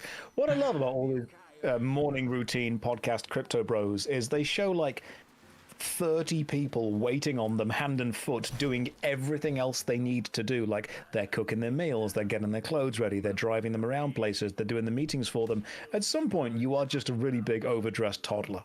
That's what's happening. I don't know where did they get all the money to start with? That's the question. I think they were probably... Exactly. Where did they... It's one of those... All you've got to do to start is have a small loan of £1 million. That's all you need to do. I think it... Yeah. What would we talk about? What advice would we give people on our podcast? This is a podcast now. This is a Donkey Kong-based podcast. What advice do we give? People in the chat, what advice do you need? Eat 7 bananas a day. That's how you get your gains. You've got to do it. You got to eat as many bananas at 4 o'clock first. It's always 4 o'clock, banana, isn't it? half 4, banana. Half 5, banana. It's always... It's a banana diet. Every day you've got to do it. I don't know what I'm doing. I don't know what I'm doing. I'm getting... Did you see me getting hurt? I'm being hurt. You're doing fine. Keep going. Just jump over. Don't touch the green things. I'm not even playing and I can tell that. I touched them quite a few times there, I'm afraid. Okay, there we go.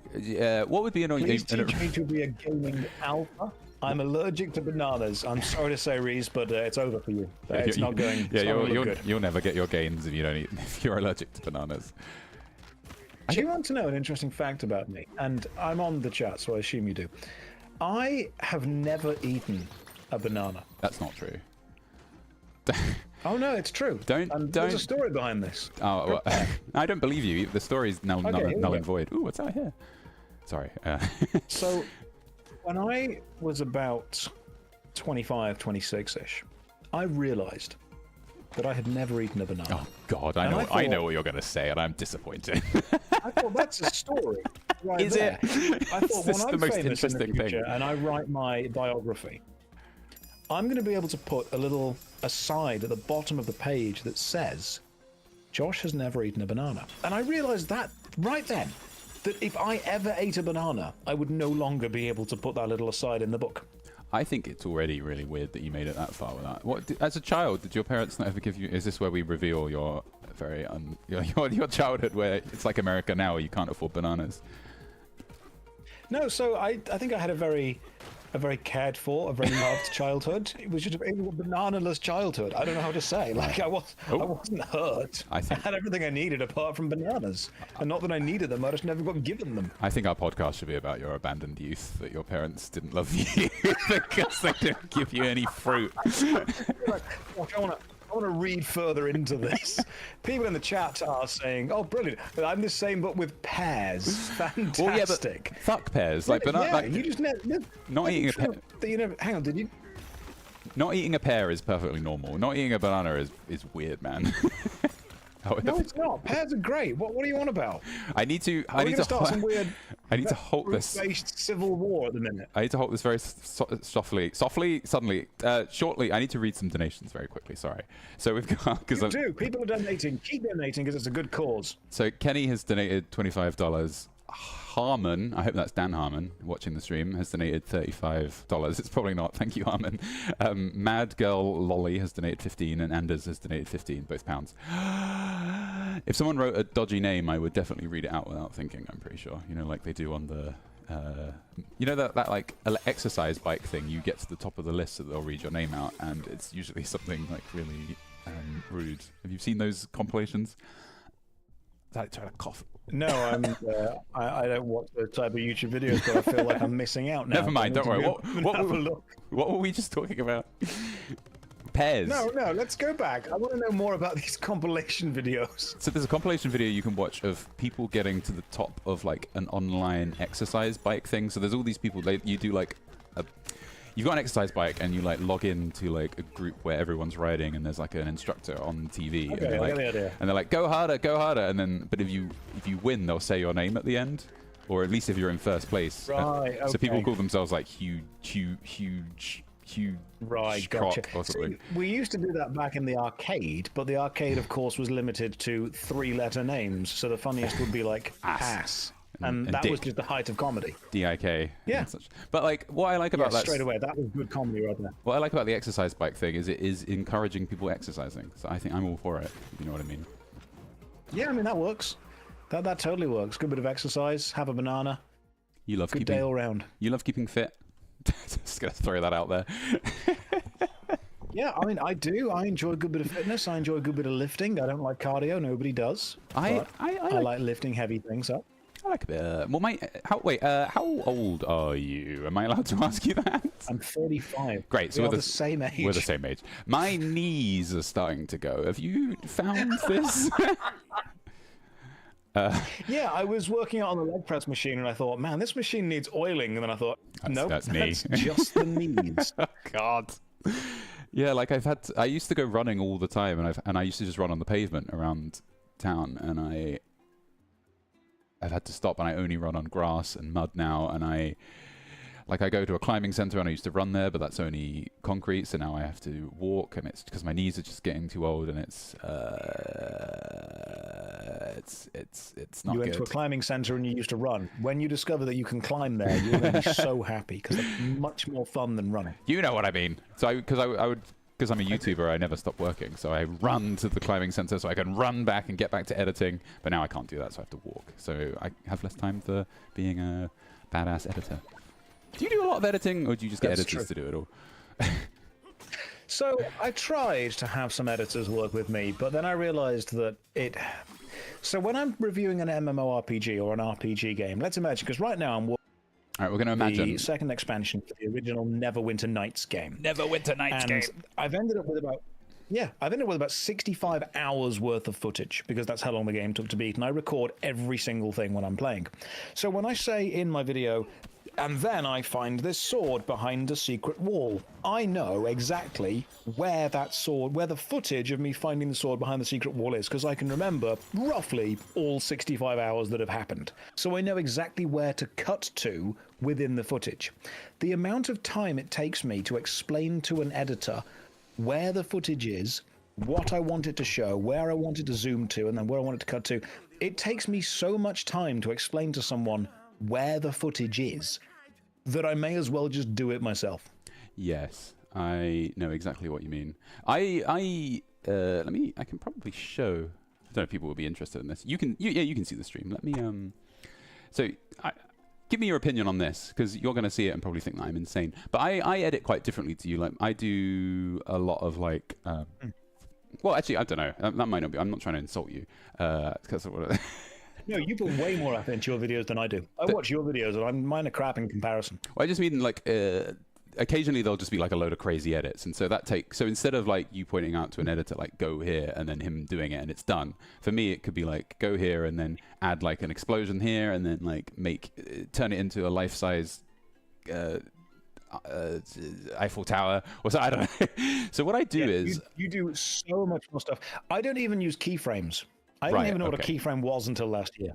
Right, I got you there. I can share my screen, or I'm not very good at sharing my screen. You should, but be careful when doing that, because obviously you don't know what else is on the screen. I'm just very carefully looking. I saw how well the start of the stream went. Oh my god, it all worked. The game had audio, it all worked fine, and it all broke. It was beautiful. I was there for all of it. Okay, I'm going to make sure that there's nothing weird on my thing. I don't think so. Right, there we go. Nothing weird's on screen. So I'm going to share oh god, sources.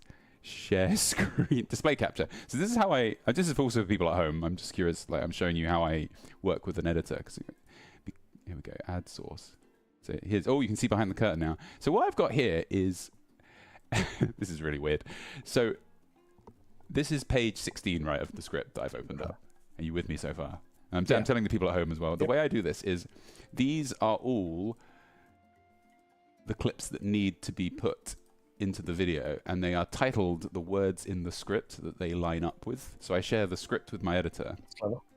And I edit like this anyway. I do this process anyway. I will, unlike, I can probably hide this now so people can see my face. There we go.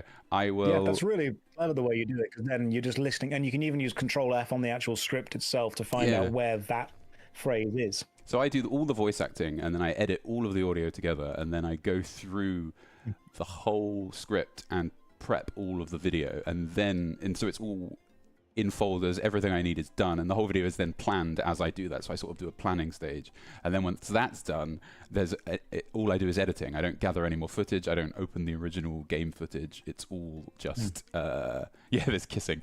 Kissing is there's one called Kissing. Someone has noticed, and I think we all know what kissing is. There you go. This is no surprise. Every YouTuber will edit in a different way. I mean, I watched... Perfect. That's beautiful. That's exactly what we need. So I watched all of Kadikarus's video where he talks about how he creates a video.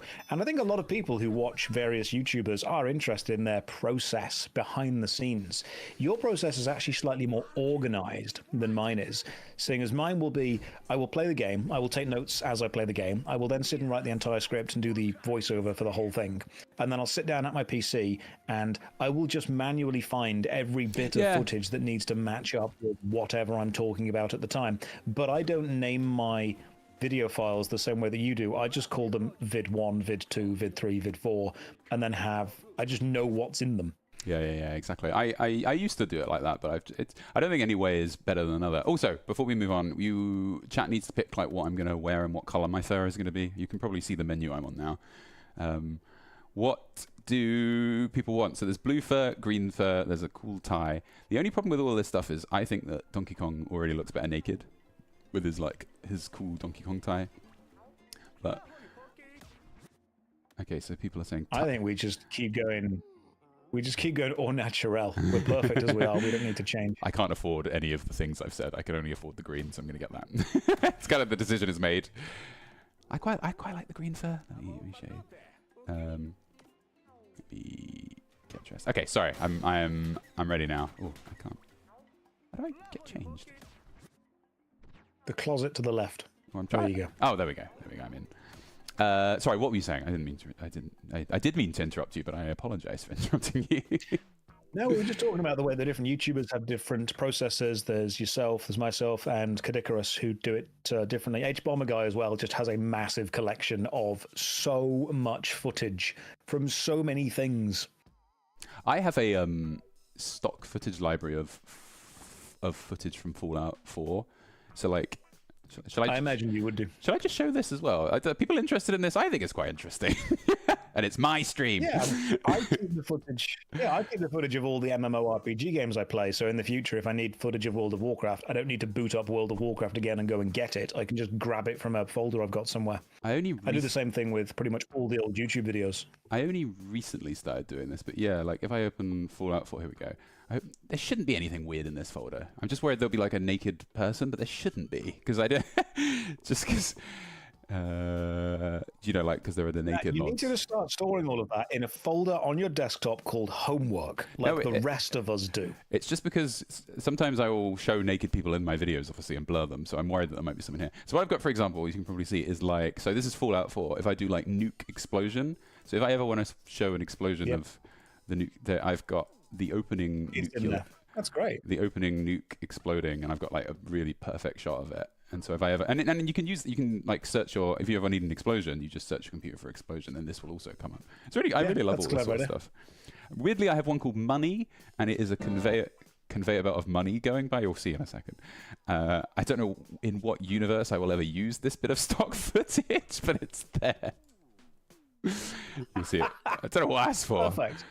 And so, that's actually what it looks like to be a YouTuber. That is what YouTube life looks like to anyone who's unsure.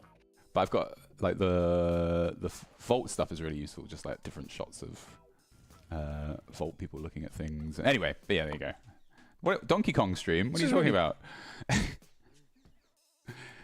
And yeah, and I've got someone joining right now being like, "Oh, how's the new Donkey Kong game?" It's just look at all the footage of Fallout. I'm really enjoying this. And then I've got same for Fallout 3. I've got like all of it. My favorite are the landscapes. Here we go. Landscapes. So these are like really beautiful shots of the game that I can just, if I'm ever talking about Fallout 3, I can just cut to this shot of like the generic shot of the wasteland and stuff. But anyway, you get the idea. I will go. I'm worried that I'm going to show something I shouldn't, like my credit card details somehow. That footage hasn't been vetted for public release.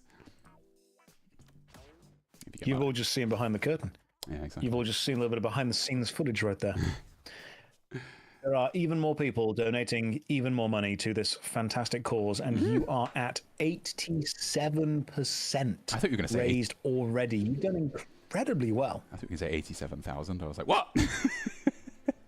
Oh my god! You are at what has happened?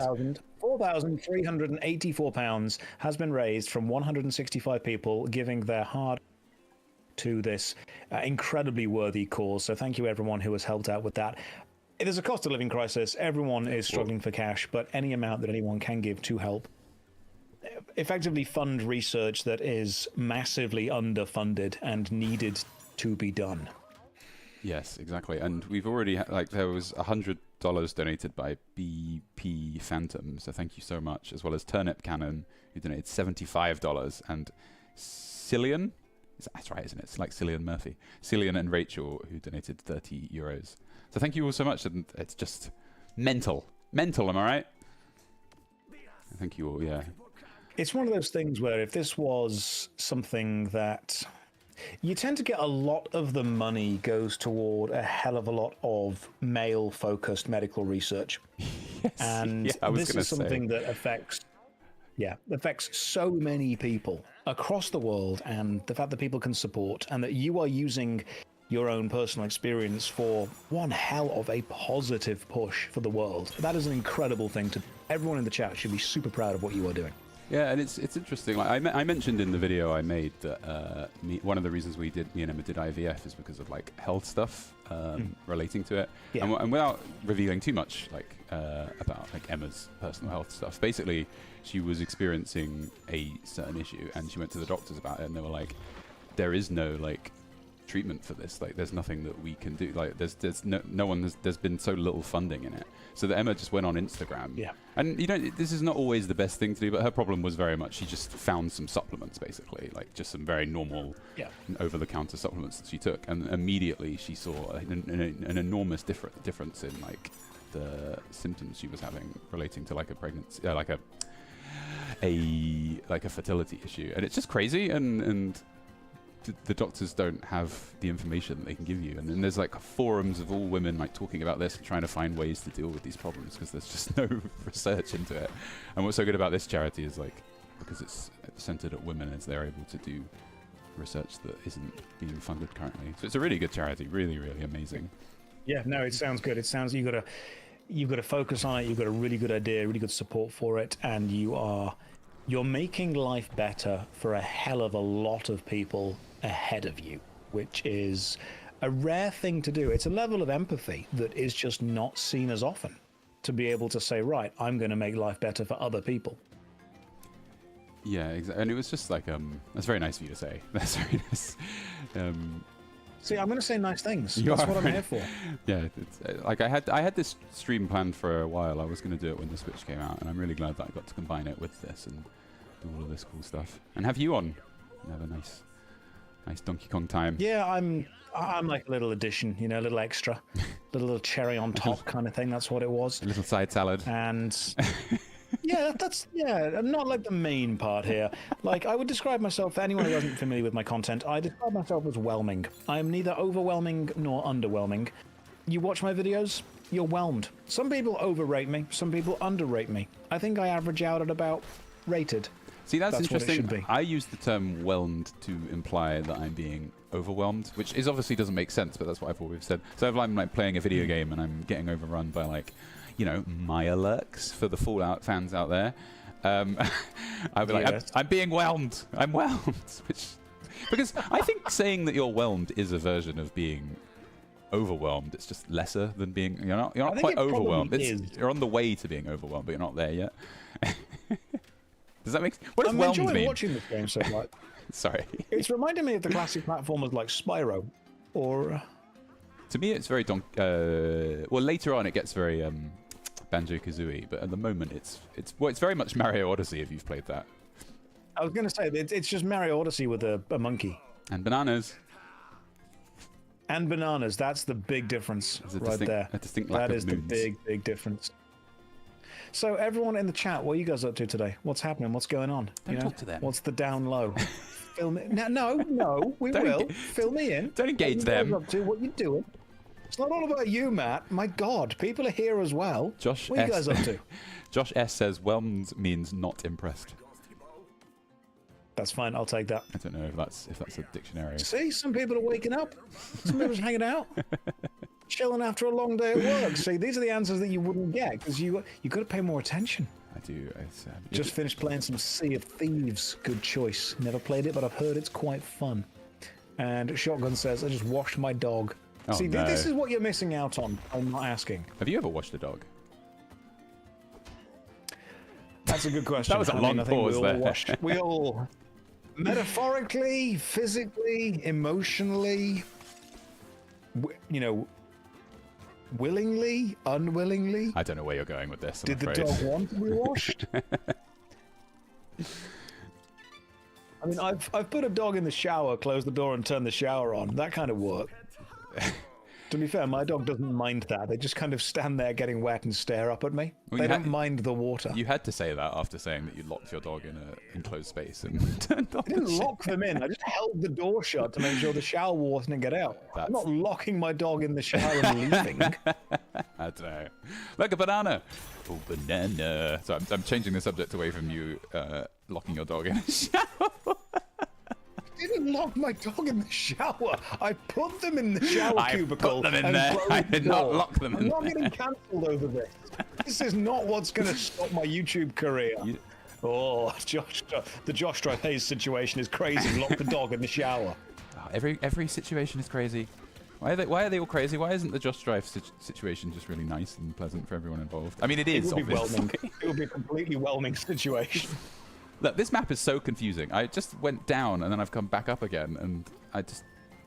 Like, I started over there, but I guess I couldn't jump. Oh, no. Yeah, this is some Dark Souls 2 level design right now. Like, I've no already- one quite knows what's connected to anything else. Like, I was just there where I'm looking at, but now I'm slightly above it, and it's just... but, you know, I know where I'm going, so it's okay. The Josh Strife situation is pretty tame and calm, all things considered. Yeah, and our beef, it's very mild. We have some very mild beef. Mild being... Do we have beef, you and I? Well, it's Do we need to non-existent. start some? I mean, I think that we need to, for views, for click views, for drama. We could start a podcast about... I can't think of anything we disagree on, though, to be honest. I mean, hanging out with you was fine. I enjoyed your company. I'm trying to think. We need to... So, me, you, and... This is for the glorious people watching. Me, you, and Kadikarus have got like a very chatty trio going on. But I keep missing... Yeah, we do. We get on really well. In fact, I'm trying to approach MCM, the one in London in October. Yes. And I'm trying to get something organized for like a stage show. Like you, me, Kadikarus, and like 2 or 3 other people. And MCM have come back and said, that sounds like a really interesting idea. What do you want to do? And I haven't really thought that far ahead. Drugs. I've got the idea of getting you, me, Kadik, and like someone else together. What we do, don't know. We'll figure that out in the future. I like how you tactically ignored me saying drugs. We can't do drugs on stage. I think it all would be the way it's... That's true. So, okay, random fact. I've never ever done any drugs. I went to a performing arts university. I was an actor. Are and you I've just confused not done- about, I am like... the lamest guy. Are you confused about what, like... Do you mean bananas, or are you confusing drugs for bananas? No, I meant like actual drugs. I've never done any of those either. I've neither done drugs nor bananas in my life. That's true. And they are very similar, so it makes sense. So I was saying both things I refuse to do. I was saying we could go on stage and drink like 6 cups of coffee. Is more what I was getting at. So you've never had a cup of coffee? I mean, coffee isn't drugs. Don't do this. I have a degree in drugs, motherfucker. Sorry, I keep swearing. Damn it. I have a degree in drugs, dear friend. If MCM is a big event in London, it's basically Comic-Con. I love how you're moving on from this conversation. No, I'm not moving on. I'm focusing in. I'm locking in right now. When they say, we've got some of the biggest voice actors, biggest content creators, biggest mega stars in the world, come and meet them. I don't think come and watch 3 English YouTubers drink coffee and on eat stage banana is going to fill in the crowds. You're going to walk on stage with a banana and be like, ladies and gentlemen, this banana is the first of many. Prepare to witness something that's never been seen before. The first time a man eats a banana. Oh, wow. There'd be someone. Someone would be there. And someone would complain. That'd be great. Oh, I'm pressing the wrong button. So, that's what we're going to do. We're going to watch you eat bananas and drink coffee. We're going to watch coffee as an absolute nightmare. We're going to make Kadikarus play Crash Bash again. And I'm going to do the whole thing while talking about it's the worst MMO ever or not, while eating a banana. That sounds like a... Oh, okay. Sorry, I got distracted. That sounds like a really... No, we've got everyone. Well, what do people do? Like, say it was me, you, and Kadikarus. What do people do in these sorts of situations? Like, do we talk about... Mostly, it depends whether you want a good panel or a bad panel. If it's a good... Oh, my goodness. I saw one of potentially the best panels I've ever seen. Oh. So, you ever watch Star Trek? You don't know me as well as I thought you did. I'm... Okay. You big Trekkie? Well, not... I've watched all of Deep Space Nine and The Next Generation twice all the way through. Okay, so The Next Generation, that's good. There was an actress there called Marina Sirtis. She played Deanna Troi in The Next Generation. Oh, yeah. She was at this convention I was just at. She is so funny on stage. She just does not care what people think about her. She has absolutely no filter. She is very direct, very straight to the point, and very funny. She walked on stage on this convention, and Deanna Troi was an incredible character in The Next Generation. And people said, hey, you can ask Deanna Troi questions. But the convention wasn't really a sci-fi Trekkie convention. It was more anime, video games, cosplay kind of focused. So not that many people in the audience actually knew who Marina Sirtis was. So when people were asking her questions, she was just turning around to them and saying, that's a terrible question. I'm going to answer this other question. And then just making her own questions up that she wanted to talk about. I'm going to talk about what it's like to know Patrick Stewart. Yeah. I mean, she literally said to someone, that's a stupid question, let's move on, which was brilliant. Oh, we've had some big donations in. Sorry, not to follow that thing. Ooh, we've had talk about them. 100 from Frog in a Bog. Frog in a Bog, you frog in... This is Frog in Massive. There you go. And $50 from Tyson. I don't have anything to add to that. Thank you both so much. And also 50 euros from Government. And £30 from Mercat. Thank you all so much. It's amazing that this is all still coming in while we're... Tyson says, thanks for some of the best content on the internet. Not all of it, just some of it. Great. You can take that. When I was at... James also donating 15, and Gabrielle. Send some money to support this cause. Excellent. Thank you so much. They can't wait to see the Kingdom Come Deliverance video. Oh man, I've been working like 3 months on that. It's wild, baby. Did I send you the... Hey, how's that going? I've still not played it. Have you seen the... Did I show you... I keep walking off the map. Did you see the armor that I bought for it? I rented... No, I've still not played Kingdom Come Deliverance 2. I ended up becoming friends with Luke Dale, the voice actor that does Hans, but I've just not played the game yet. He's very good in it. I keep doing the same thing. Sorry, I've run out of lives. I heard it's good, yeah. I rented £1,000 worth of cosplay armor for my video, and I wear it throughout the whole thing. I wear a helmet, a neck, like head chainmail, a chest plate, chainmail for the body, arm plates, shoulder plates, hand plates, legs, knees, feet, and it looks amazing. So I'm really excited for everyone to see. It's going to be very cool. Well, your videos are better than mine. Nah, I wouldn't do that. Money doesn't necessarily. I would buy £1,000 worth of Warhammer and paint it in the background, but you commit to the bit. You put so much effort into your videos. They've got so much rewatchability. Thank you very much. I think that you said this to me. Wait, I wanted to talk to you about something, but I completely lost track of what it is. But now we're talking about this. So it's fine. Anyway, I keep walking off the map at the exact same point. Sorry, I'm all over the place. But I'm not going to make any money on the Kingdom Come Deliverance 2 video, though. I think that's the kicker. You once told me that you spent it all on the armor that you rented to make the video. Yeah, and I don't know what this bit of the game is melting my brain. I can't get through this wall. You once told me that you need to make two types of content that makes money and content that doesn't make money. You know, like content that makes you happy and artistically fulfills you, and content that actually pays the bills. I can't Josh, I can't do this. I can't do it. What do I do? Oh, I need to drop down onto this. No, I don't.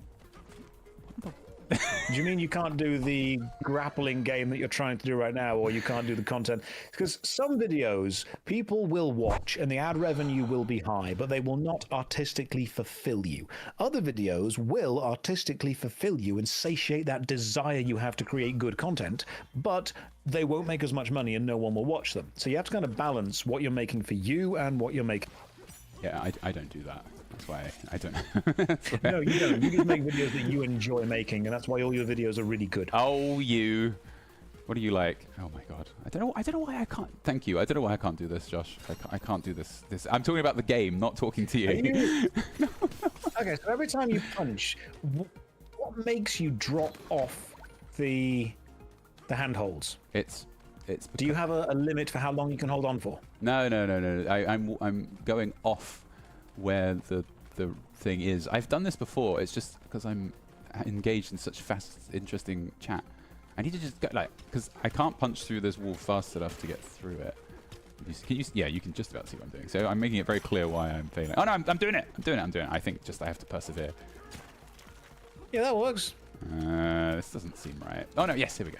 There we go. Sorry. All right, I'm done. Someone in chat says that reminds of Pyro Cynical. So yeah, I met Pyro Cynical at an event. In fact, you were there when you met. Yes, I confused his sister for his girlfriend. No, Pyro Cynical is. I find him very funny. I like you've not responded to what I just said. You treat him like a little brother. He is. Yeah, no. I'm trying to save it. Stop doing that. I'm watching you. Oh, this is hard to watch now. No, I'm doing good. I've done it. I just nailed it. I don't know what you're talking about. Yes, I'd never met him before, and I was like... You treat Pyro Cynical like a little brother, which is really funny, and I think, honestly, it's one of the things that he appreciates about you, because we were at the same event together a couple of times, and you had a lot of fans coming up and meeting... I mean, all of us, but Pyro gets so many people coming up to say hi. And you very much just treat him like your little brother. Oh, he's a little shit. Which is honestly really nice to see. Well, I have a little brother, and they're both little shits, so it makes it quite easy. Yeah, no, it works. It fits exactly the same. No, I found him fine. Oh, fine. You found him fine, did you? That's very high praise. Yeah, he was fine. It's all right. Yeah, he was totally okay. Didn't dislike time spent with him. So I made it through that horrible minigame. Don't fall off. I'm so invested right now in this bit. I'm going right down. I'm just going to go straight in to the brain. Wait, what can you see? Where am I in your world of this game? You're still hanging on the monkey bars, punching through the moving kind of concrete slabs coming forward. Oh God, you're miles behind where I am. That's interesting. Do I have to refresh this and work out you reacted to something like miles after it happened, and I was like, oh no, right, I've just refreshed it. You're now on the top of a mountain somewhere, and you're just out in some kind of lovely golden meadow. Yeah, it's beautiful. We're at 4,700, everyone. Woo! That's incredible. Good job, guys. Would you recommend that I up it to 500? I'm being hurt. I got distracted typing that thing. Do you recommend I up the goal to 5,500? What do you think? Is that too bold? I think. What do you it depends how long. How long do you have in you to keep monkeying around on this game? Because I think if you can commit to continuing to play, we can see if the audience are able to get to 5,500. I mean, 4,700 is an amazing number. That's an incredible amount of money that's going to help with some really important... Oh, he's gone. We don't need it. But charity is never too bold. Sorry, you cut out there. Apologies. I wasn't trying to interrupt Did you. I? Yeah, That's sorry. what I was saying, that 4,700 is an amazing amount of money, but charity is one of the few things that you really can be bold for. It's true. Yeah, exactly. I mean, it's the time, isn't it? The time to dig deep and show people. Time to support. I mean, obviously, everyone has their own life expenses. Never put yourself into a difficult position to help somebody else. Never give what you cannot afford to give. Always take care of yourself first. Make sure you are sorted. But when you have any extra that's available to you, then consider a good cause. That, I think, is a fair way to say it. Yeah, you're so articulate with this. That's completely right. I completely agree. I'm stuck underground at the minute, so it's hard to. Yeah, I'm watching you. This is great. I mean, the USA is just waking up. That's true. The US are waking up. Is it a Monday over in the US? I can never remember if you guys are ahead behind us. What? What? It's the same. Wait. Are you suggesting that it could be Monday in America today? I get the theory of how time zones work, but I don't know what time or what day it is everywhere. They're not on the moon, Josh. Jesus Christ. Is America, when someone just said America is waking up, are they waking up into Sunday or Monday? How is it in Saturn, America? Like, what's the weather like over there? It's not even. What do you mean they're just waking up in America? It's 3 o'clock in New York, and it's a Sunday. Okay, so America are behind us. Gotcha. As someone who works on YouTube as like a global platform, it amazes me that you don't know that. Not that I'm not judging you. I just think it's amazing. I don't care about my viewers enough to know about time zones. All right, I'll put the videos out when they're ready. They post them when they want. Because every time I post a video, I think about what time it is in America. I'm surprised that as someone who is expert and I'm trying to compliment you at the same time as this because I feel like I'm insulting you too much as I do. No, this is good. This is a compliment sandwich. Put the shit in the middle. Yeah. As someone as smart and hardworking as you, I thought you would have considered that when you post the video, but maybe not. I don't know. Don't know how everyone's. I consider very little when I post a video. I mean, my Patreons don't even get anything. All they get is me not putting adverts in the video. So, no, I'm very knowledgeable about very specific things, but there are other things where someone will talk to me and I am just complete idiot. I'm bad at geography and I'm bad at time zones. Yeah, well, that is okay. I don't want to insult you too much. There's a cool message from someone called Blue Battle. No, you can do it. That's absolutely fine. You can go for it. I don't care about geography or time zones. I mean, someone once said to me, do you care about the American time zones? And I thought, no, I just don't.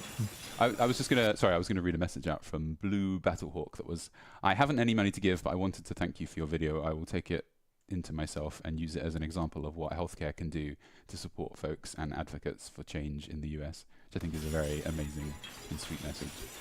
There's so many lovely people in the chat, Josh. There are. We don't deserve them. We genuinely don't deserve the amount of support and love and care and compassion that people are showing, and the fact that you are using your experience in an incredibly courageous, brave, and extremely positive way to change the world into a better place than it was yesterday.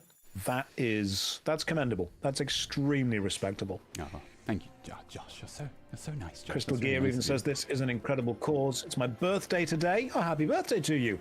And I couldn't think of a better place to spend my time or a better cause to put my money towards. That is a beautiful sentiment. Crystal Gear, happy birthday to you. Happy birthday. Thank you very much for supporting.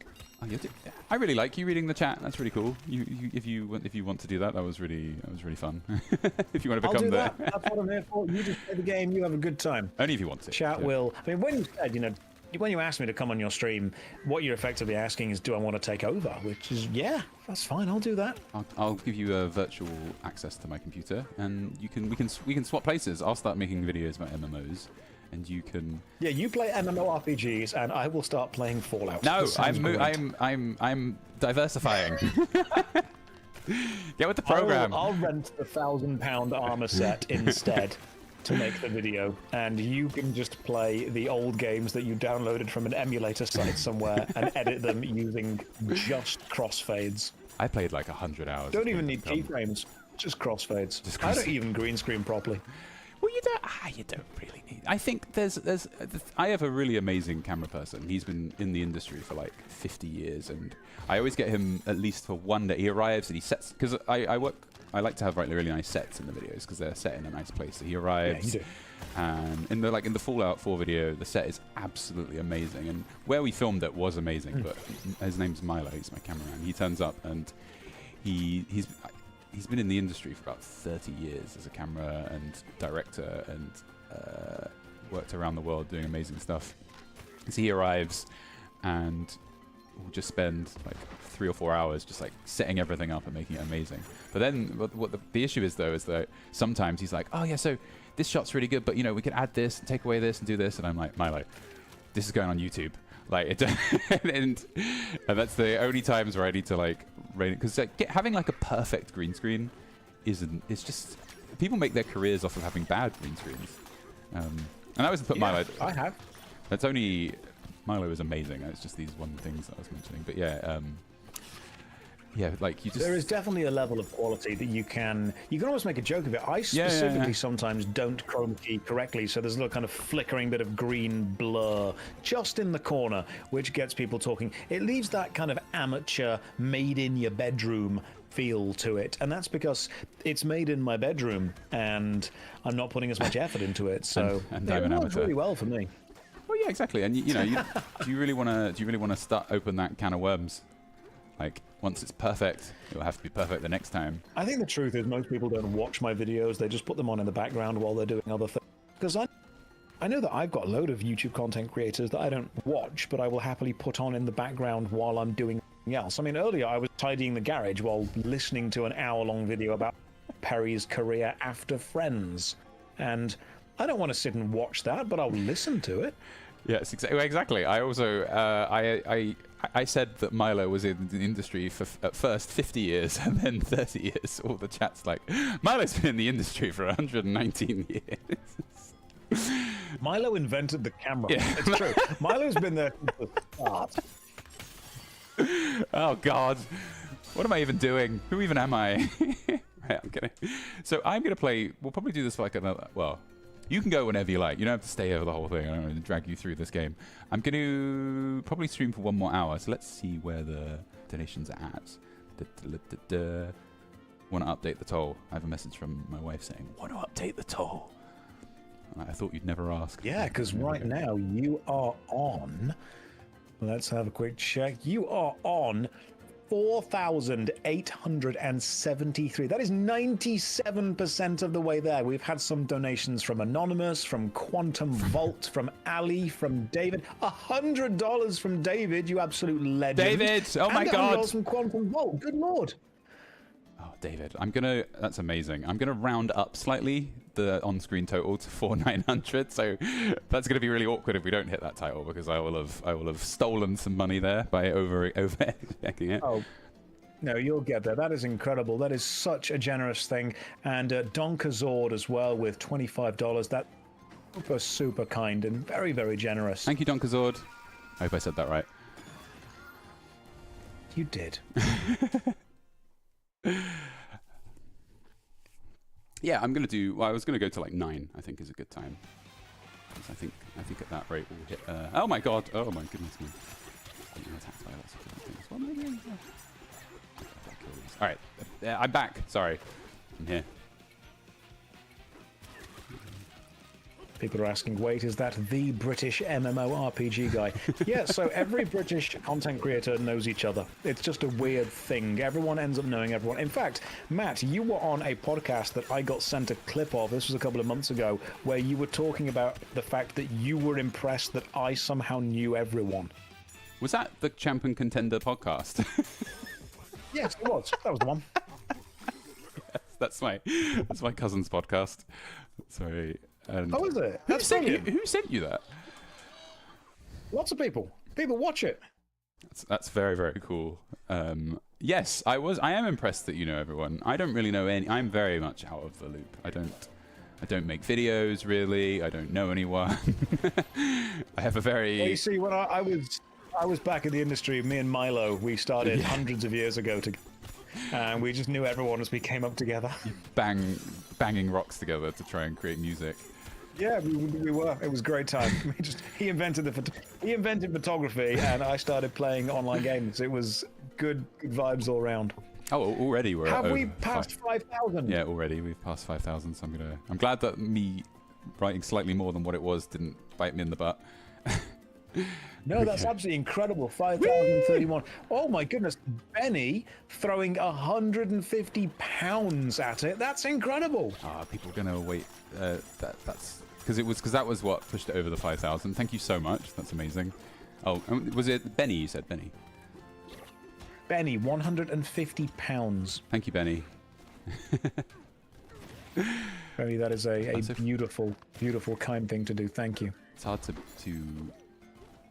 be grateful enough to match how generous everyone's being, but just thank you all so much. It's hard to match that level of incredible.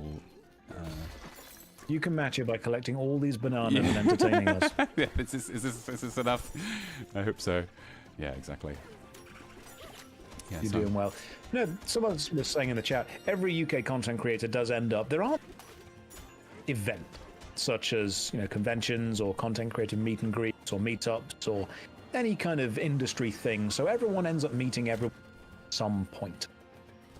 I never went to them. That was why I didn't know anyone. I've started trying to go to them. That's why I'm really excited. I'm going to drag you around to them. You and Icarus both didn't, but I'm dragging you to whatever events happen. And what's the one in October? MCM Comic Con in London. That's the big one. Ooh, that's near me as well. I don't have to travel to faraway places. This is. No, everything happens in London. In fact, one of the strangest connections was I was at an event for Expedition 33, and while there, I met the voice actor Tracy Wiles, who plays the Paintress, and she was also in Baldur's Gate 3 as Jaheira, and I spent some time chatting to her and got on, and we've been kind of keeping in touch since then.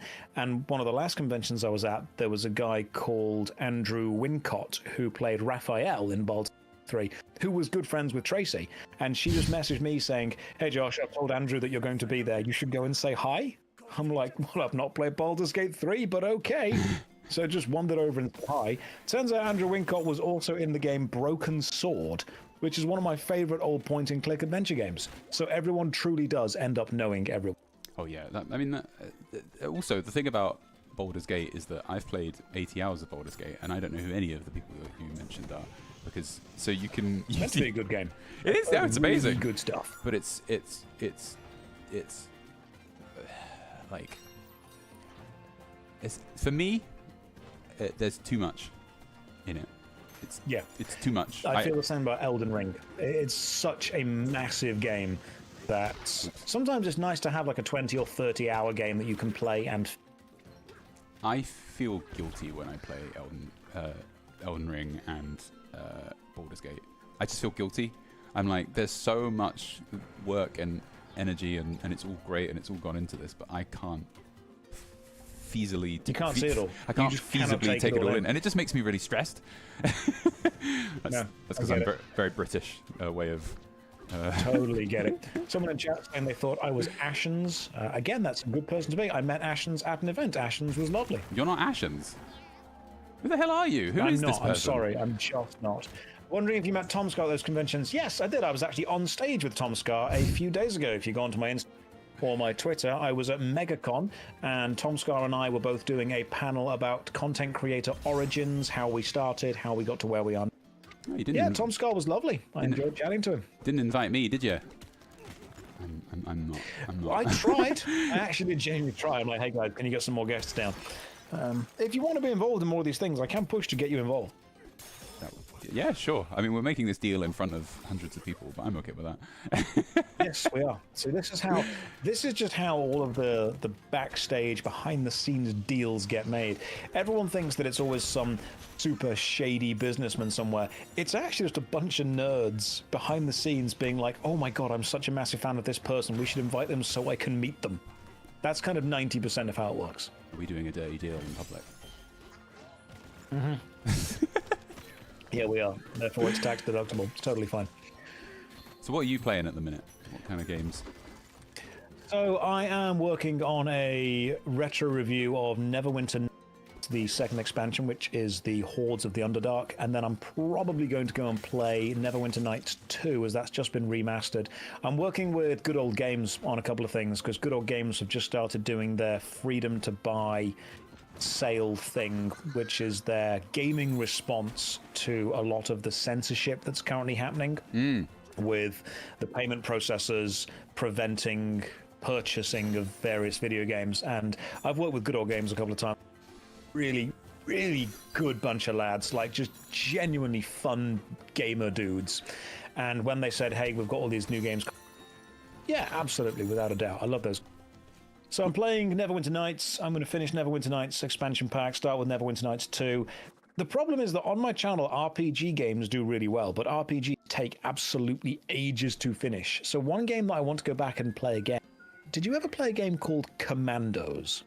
Oh yeah, I've played loads of Commandos. It's I love how you're all these really well-trained commandos, but like fighting, like killing one person is just really difficult because of the game's interface and stuff.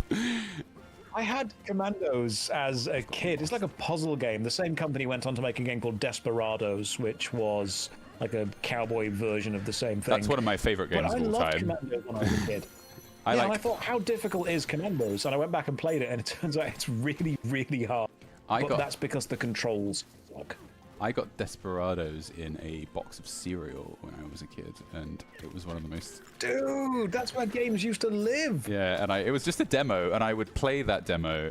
I must have completed that demo like 50 times, and I would just start it again. And to be fair, I ended up getting the game eventually, and the demo was the best part of it, so it was all fine. And it's made by the same people that made Commandos. They're very like top-down stuff in them.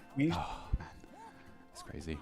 Because we used to have, I'm sure I got Roller Coaster Tycoon from a box of cereal at one point. That is like a good get. Like, the thing is, everyone had that game and played it, but like, why did I have it? Like, how did I acquire it? Like, why did everyone, like, you know, Ambiguous Amphibian does loads of videos about Roller Coaster Tycoon and all comments like, Roller Coaster Tycoon, my favorite game ever, but I don't know where I got it from or how I played it, and yet I have completed it. I've played it for hundreds of hours, and so has everyone else. But it's like, where did we get this game from? Was it pre-installed on Windows? One day and it was just... I don't know. So, if it was. for anyone who wasn't born in the 90s, the computer used to be respected. The computer used to have an entire room to itself, an entire desk that you would buy from Argos, and it would have the speakers on one side and the keyboard on a little pull-out part of the desk and a big chair for it. And you would have a rack of CDs. CDs also used to be respected, and you would purchase an entire CD holding rack. And no one knows where Roller Coaster Tycoon comes from, but it would just appear one day on your CD rack, along with a game called Myth: The Fallen Lords, which was a really hard RPG.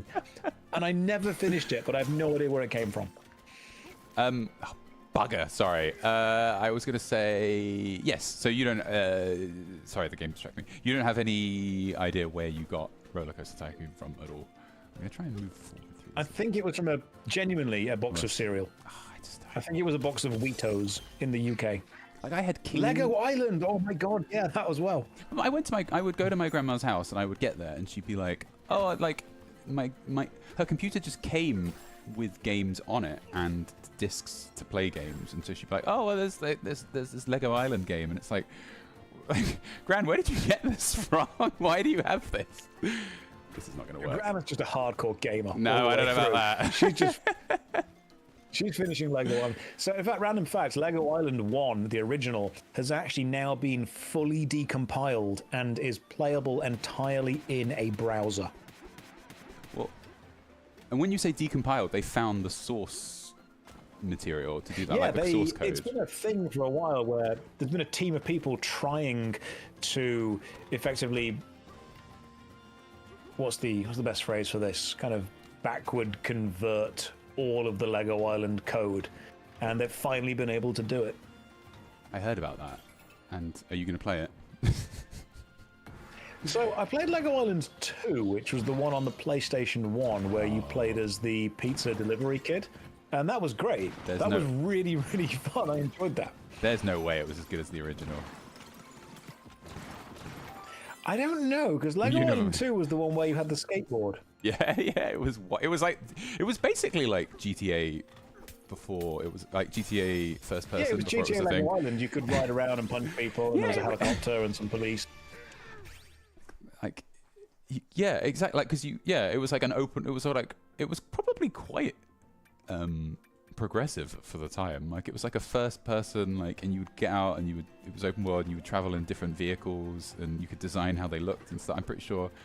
But there was a story mode as well. Like, it was pretty. I bet they deserve a lot more credit than what they get for creating such a dynamic game. Without a doubt. You might want to update the counter because you have got a couple of more donations. Joe has come through with £15. Thank you very much for that, Joe. Thank you, Joe. £25 from Anonymous. 17 from, I'm hoping I'm pronounced this correctly, Lycor Red. That's a cool name. We've got $50 from Lee. Thank you, Lee. With a personal connection to the donation as well. And Stephen in there with £50 supporting this fantastic cause. So many people pointing out the fact that you are using your personal experience to better the world, and that is highly respectable. So everyone in the chat who's donated, thank you all so much. Yeah, thank you. And you're all absolutely amazing. And all the things you're saying are so nice. I'm reading the comments as I go and the chat as we are as well. So just thank you all so much. And also, the number on screen for the first time in the entire stream is correct. We have exactly £5,200. It's incredible being able to get there. That's such a cool thing to see. Yeah, people are saying thank you for sharing your experience. And as a science teacher, lovely. Joe, brilliant comment. As a science teacher, you're talking about that. You want the students to be able to see the reality of it. It's always hard to talk about any difficult topic, any negative topics, any topics that cause kind of emotional distress, but it's essential to be able to do so. And seeing as YouTuber, content creator, Instagram star is the most desired job by kids now, to see a YouTuber, a content creator, talking about stuff that matters and is important, that is absolutely essential. Oh, Josh, that's so nice. I wish I wasn't like punching like jellyfish while you were saying such an amazing No, thing. keep doing it. This is perfect. This is the juxtaposition we need between extreme emotional vulnerability and a monkey punching some jellyfish. Sorry, I think they're octopus. I think I mean, you can't get it wrong now. That's the most important part. That was the. I can't believe you got it wrong. You got to do it again. I'm worried I might be going in a circle as well. Thank you for the YouTube donation as well. That's very kind of you. Thank you so much. You're amazing. Yes, well, that's just the thing, isn't it? Like, there's only one way of this stuff out of your body, and it's through. If you keep it locked up and you don't talk about stuff, and you don't feel it, it doesn't go anywhere. It'll be open and genuine. You can get to a stage where it's inspiring people while punching jellyfish. Yeah. Other people are talking about. So, content creator is the most desired job. When I was still working in schools, when I was still teaching, there was a weird thing where in the 90s, the most desired job was like astronaut. And then it went to rock star. Then it kind of moved on to movie star. Then it went reality star. Then it became content creator, influencer, stuff like that.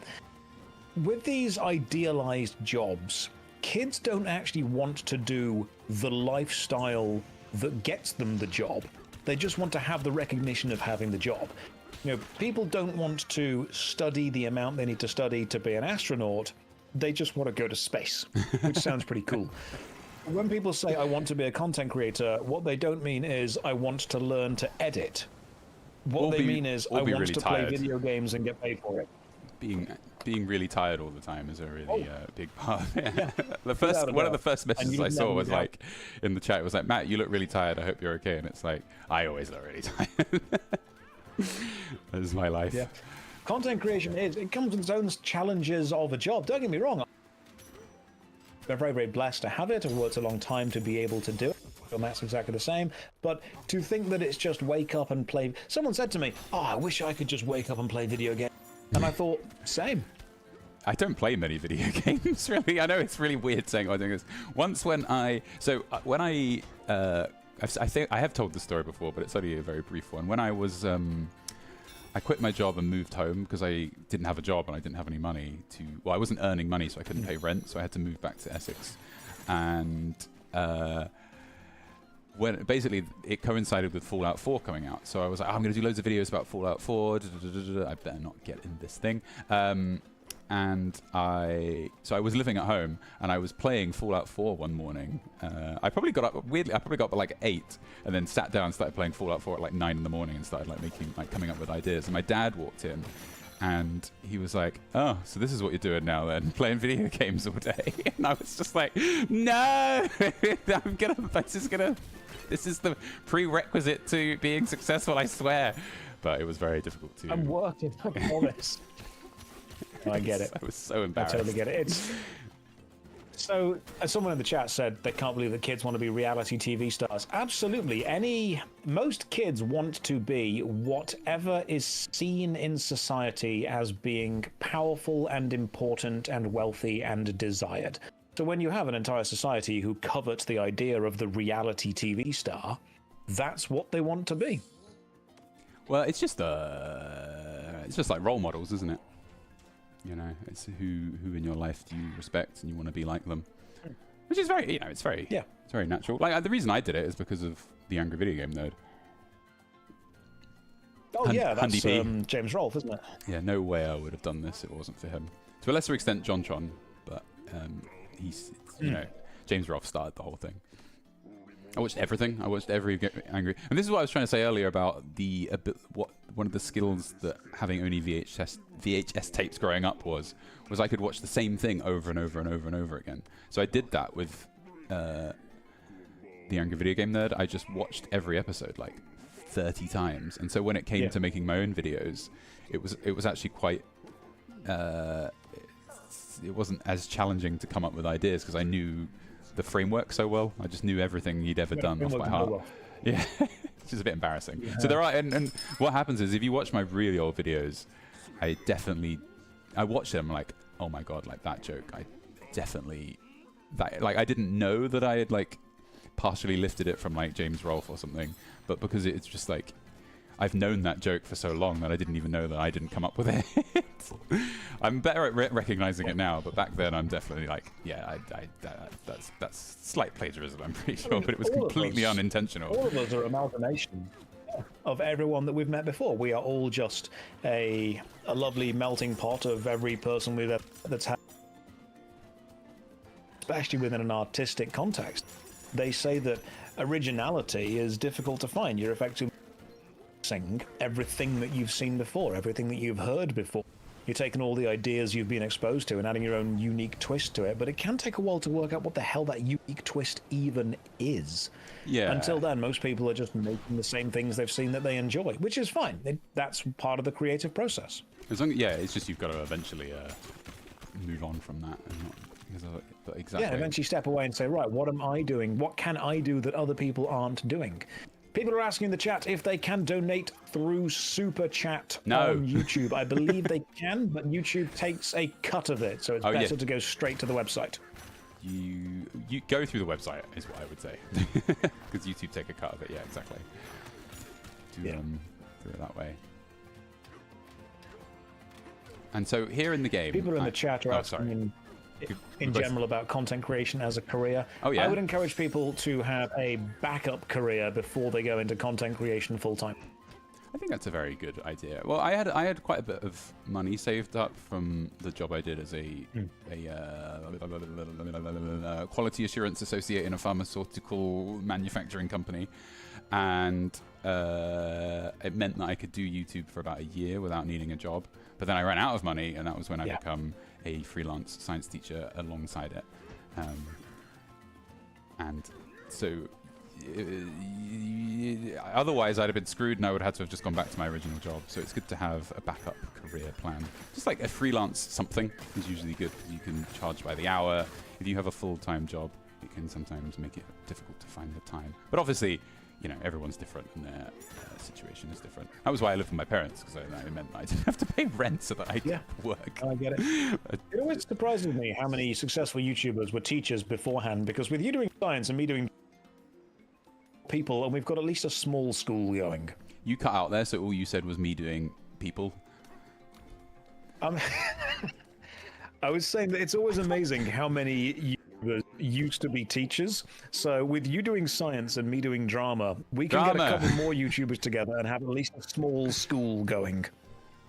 Well, drama is at least, you know, relevant to your career, right? Right? Oh yeah, without a doubt. Okay, so this bit of the game is quite important, so I'm just going to direct you to this. So I've got here a giant ancient record, yeah? This is a oh wait, how far behind are you? Oops. I'm watching you with the giant record. Yeah, so I put it in the record player. So this is like, I'm unlocking like a new ability. I thought I might as well point it out for the chat and everyone. So now that I've put this record here, oh, there's going to be a cutscene. Oh, the little girl is about to arrive. So this little rock is, oh well, I don't want to spoil it. Wait, is this the time? Oh, actually, I'm not sure it's going to happen. I mean, look at this. This is wild. So there's a bonanza happening. There's a bit of a rave going on as well. So when I do my drum beat and my little rock friend sings, but first she's going to turn into a little girl. So this is Pauline from the original Donkey Kong game on the NES or the NES. It's the woman that you save when you're... Okay. You save this woman from Donkey Kong when you play as Mario in the original Donkey Kong game. Oh, cool. The fact that your friend's here is a bit of a strange... So people have said, like, how does this fit into the canon of Donkey Kong? That's what I was just thinking. And as Yahtzee Croshaw put it, who the fuck cares about the canon of Donkey Kong? So, Pauline's thing is that she's scared to sing. You know? The crowd's too big. Okay. She won't do it. I like all of Donkey Kong's faces that he's pulling in the background. But she's going to overcome her fear and she's going to sing. Are you with me on this so far? This is some good acting. This is some excellent acting. I'm enjoying this. As a drama teacher, I'm enjoying the dramaturgy of this setup. This is beautiful. The dramaturgy? What the...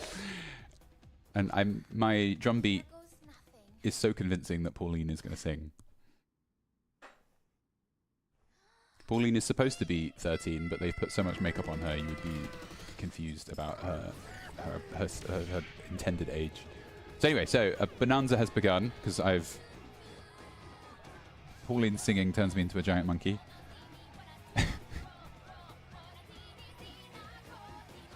How do you feel about this, Josh? I'm with you so far. It's all making total sense. This song is an absolute jam, though. Okay, so now I am a giant... look at my butt. I don't know how far behind you are. I'm watching you. Oh, that is a good butt. You see my butt. And so now I'm incredibly powerful. That is a good solid butt right there. If I wasn't the Hulk before, I am basically the Hulk now. This is great. Oh, I see. I'm running low on banana energy though, so I need to make sure I get enough gold that I can turn back into the giant monkey. So yeah, that's what the gold collecting is for. You like power up your meter, which allows you to turn back into the giant monkey. Okay. So now you know. I'm picking it up. I'm seeing what's going on. Oh, and then we lose the butt when you lose the giant monkey. Yeah, it's very upsetting. So that's why, really, most of the game, you just want to be the giant monkey, so you can look at the butt. Yeah. Yeah, you want the Kong cheeks going on. And that's that. So now, that was all I wanted to show you. I wanted to make sure you wanted to know. Oh my god, we were... So the thing about it is the number keeps going up. I think what's happened now is the Kong cheeks were bad, and £5,533 has been raised. Okay, so I'm going to raise it to 6. Thank you all so much. This is so amazing. I don't know. I'm really overwhelmed. Thank you. This is really incredible. We've had Benny throw another £140. Benny is absolutely flashing the cash for an amazing cause. We you, have Betty. had Rick jumping in with £10 as well. Thank you for that, Rick. Haley, Toby, Madness with £10, £5, and £30. That's incredibly kind of you guys. Thank you all so much. And an anonymous donation of £100 and £25 gift aid on top of that. That is incredible. Oh my gosh, thank you. And anonymous as well. They're not like me and you, where it's all about the praise. Yeah, no. If I wasn't involved in this, I wouldn't do it. You know, I only really care about my face and my name. Everything is about reputation. I'm sorry. I would have got your face cam up, but I wouldn't have known how to even begin. No, it's fine. It's fine. When you messaged me earlier and said, "Hey, can you join me on stream?" and I'm like, "Why would I do that?" Thank you. And then you said it's a charity stream. I went, "Oh, and yeah. If I do that, people will think that I'm really." So of course I did it. But you are handsome. It's true. Keep going. That's all I have. You're very muscly. Everyone look him up. Josh Strife Hayes. Thank you. See, Massive this guns. is good. You're saying all the right things. Oh, I I'm need going to to make sure I update. help you out in the future. Update the... For anyone in the chat who isn't aware of why I'm here, effectively out of all the famous, successful, powerful, influential people that Matt knows, I am the best, which is why he asked me to come on this stream with him. That sounds about right. I mean, oh wait, if I didn't you post something? Aren't you working with Captain Disillusion sometime soon as well? No. I've had so many messages about that. It was just a joke. I can show. Oh, I've got rid of the pound sign. I've got my phone here. I'm not very good at. Wait, I'll show. Let me open my Twitter, and I will show the people what I've done. So. Because you nailed the makeup. It was perfect. I got a percussionist who has never done any art or anything in his life, and I got him to do this makeup. He wasn't like an amazing... Oh wait, sorry, is that video playing? Sorry, it's video playing. He isn't like an amazing face paint guy. I don't know what I'm talking about. One second, let me show my screen. I'd say he is an amazing face paint guy, and I've seen it. It's very impressive. I mean, I had this makeup done, and it's literally just. I think everyone can see it now. It's literally just for. And I got the close up of it. Yeah, that's incredible. That's spot on, Captain Disillusion. You even got the yellow jacket and everything. That is the official. Same brand that. He uses for his. Sorry, I got distracted about the thing. That's amazing. It's the exact same. Absolutely amazing. It's the exact same brand jacket. It's the exact same brand makeup. It's all the same because he's revealed before on like a Reddit AMA how he does it all. But it's just I wear the makeup for about 5 seconds on screen, and that's it. And that was the whole thing. I had that all done for, and that was it. This is the effort and energy that you go to for your audience. You'll do like a 5-second thing. It was so much work. It took hours, and it looked so good. I thought it was going to look terrible, but he finished, and I was like, oh my god. So it was a joke. That I'm just going to skip through this stuff. I made it to the next level. I've been meandering around all this time. We're going to go to the next level. I thought it was going to look really bad. I once did data makeup, it looked terrible, but it looked absolutely amazing when it was finished. And yeah, it's only on screen. You nailed it. Yeah. And Pauline is now your friend. Fantastic. Sorry, my mic fell off. Yes. Pauline is my friend. A lot of people seem to really like Pauline, and I'm all on board for that. But for me, she's a little bit annoying. I'm going to whisper that so only you heard it. That's good. Only I did hear. Only me and the 450 people that are hanging out with us heard that. Like when I'm playing and Pauline has to sing to open doors, I feel really self-conscious that Emma might hear. And just because I just feel like I'm playing a kid's game. Gotcha. Yeah. But people seem to like her, so I don't want to talk too much. So far, the game seems charming. The game looks absolutely lovely. To be fair, so I only played a couple of hours after getting Pauline, and I was starting to warm up to her. And I guess that's all part of the charm, you know. Oh wait, sorry. So Yeah. now, anytime I want, I can turn into. You're a little bit behind. You'll see in a second. I can turn into the giant monkey, and just basically the game becomes press punch to win, and I'm all for it. Oh, gotcha. Okay, cool. Because then that brings the cheeks back. Exactly. That's going to bring us the monkey cheeks. I love it. And as long as you're near ground or whatever, it's basically infinite. You can basically be this giant monkey the entire game, as far as Because you're going to self-sustain with the amount of gold you find by just punching through the scenery. Yeah, so and you know, and I don't think this is lost on Nintendo. This is a conscious choice, and I'm here for it. It's just wherever you want. Nintendo are really good at making games that aren't bad. That's one of their absolute best strengths. There are very few bad Nintendo games. I heard that Star Fox, the one on the Wii U, was quite bad, but again, I don't know if Nintendo made that. Otherwise, I completely agree with you. It's weird that you mentioned that, because I watched an entire video on the Star Fox franchise a few days ago. It was what was the video? When sequel ruined the franchise or something, and Star Fox was discussed at length, and the idea was that I just don't think Nintendo know what to do with Star Fox. Really weirdly, I quite enjoyed Star Fox Temperatures. That's a reference to the JonTron video. I really enjoyed Star Fox Adventures. I think it might be. I don't actually know what it's officially called. I played the whole game through, completed it all. Isn't that the third-person fighting style? Yo ho, hey yo ho ho, General Scales. That happens in it. Like they all speak a foreign, weird language. Oh my goodness, yeah, that one. But when they say Joel, names, thank you very much for the £10 donation. Very kind of you. And Sante3 and Sophia. Josh Drive Whelms and Up is not team up. I didn't know I wanted, but now that I've had it, I need it more. Josh Drive. We can do more. That's absolutely fine. Josh Drive Whelms. Is that your new name? It is, apparently. I'll go with that. I'll take it. It's a good name. So what's happening in this game is we're actually going deeper underground as the game goes on. There is no... Is there too much panic in this town? Probably. I think that's a really specific musical reference that like 3 people will get. I didn't realize you were making a reference. See, what's really cool about this is we're underground, but so like the sky is still like a sky. I appreciate that. That was a really boring sentence.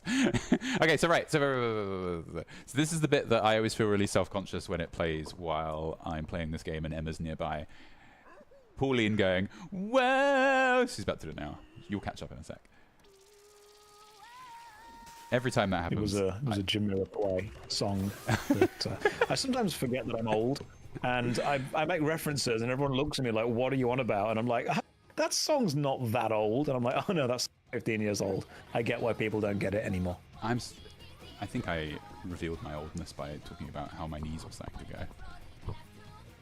And then we spent a while talking about VHS. But your knees are all right. You don't have any knee issues. My knees they're doing okay. They're doing okay.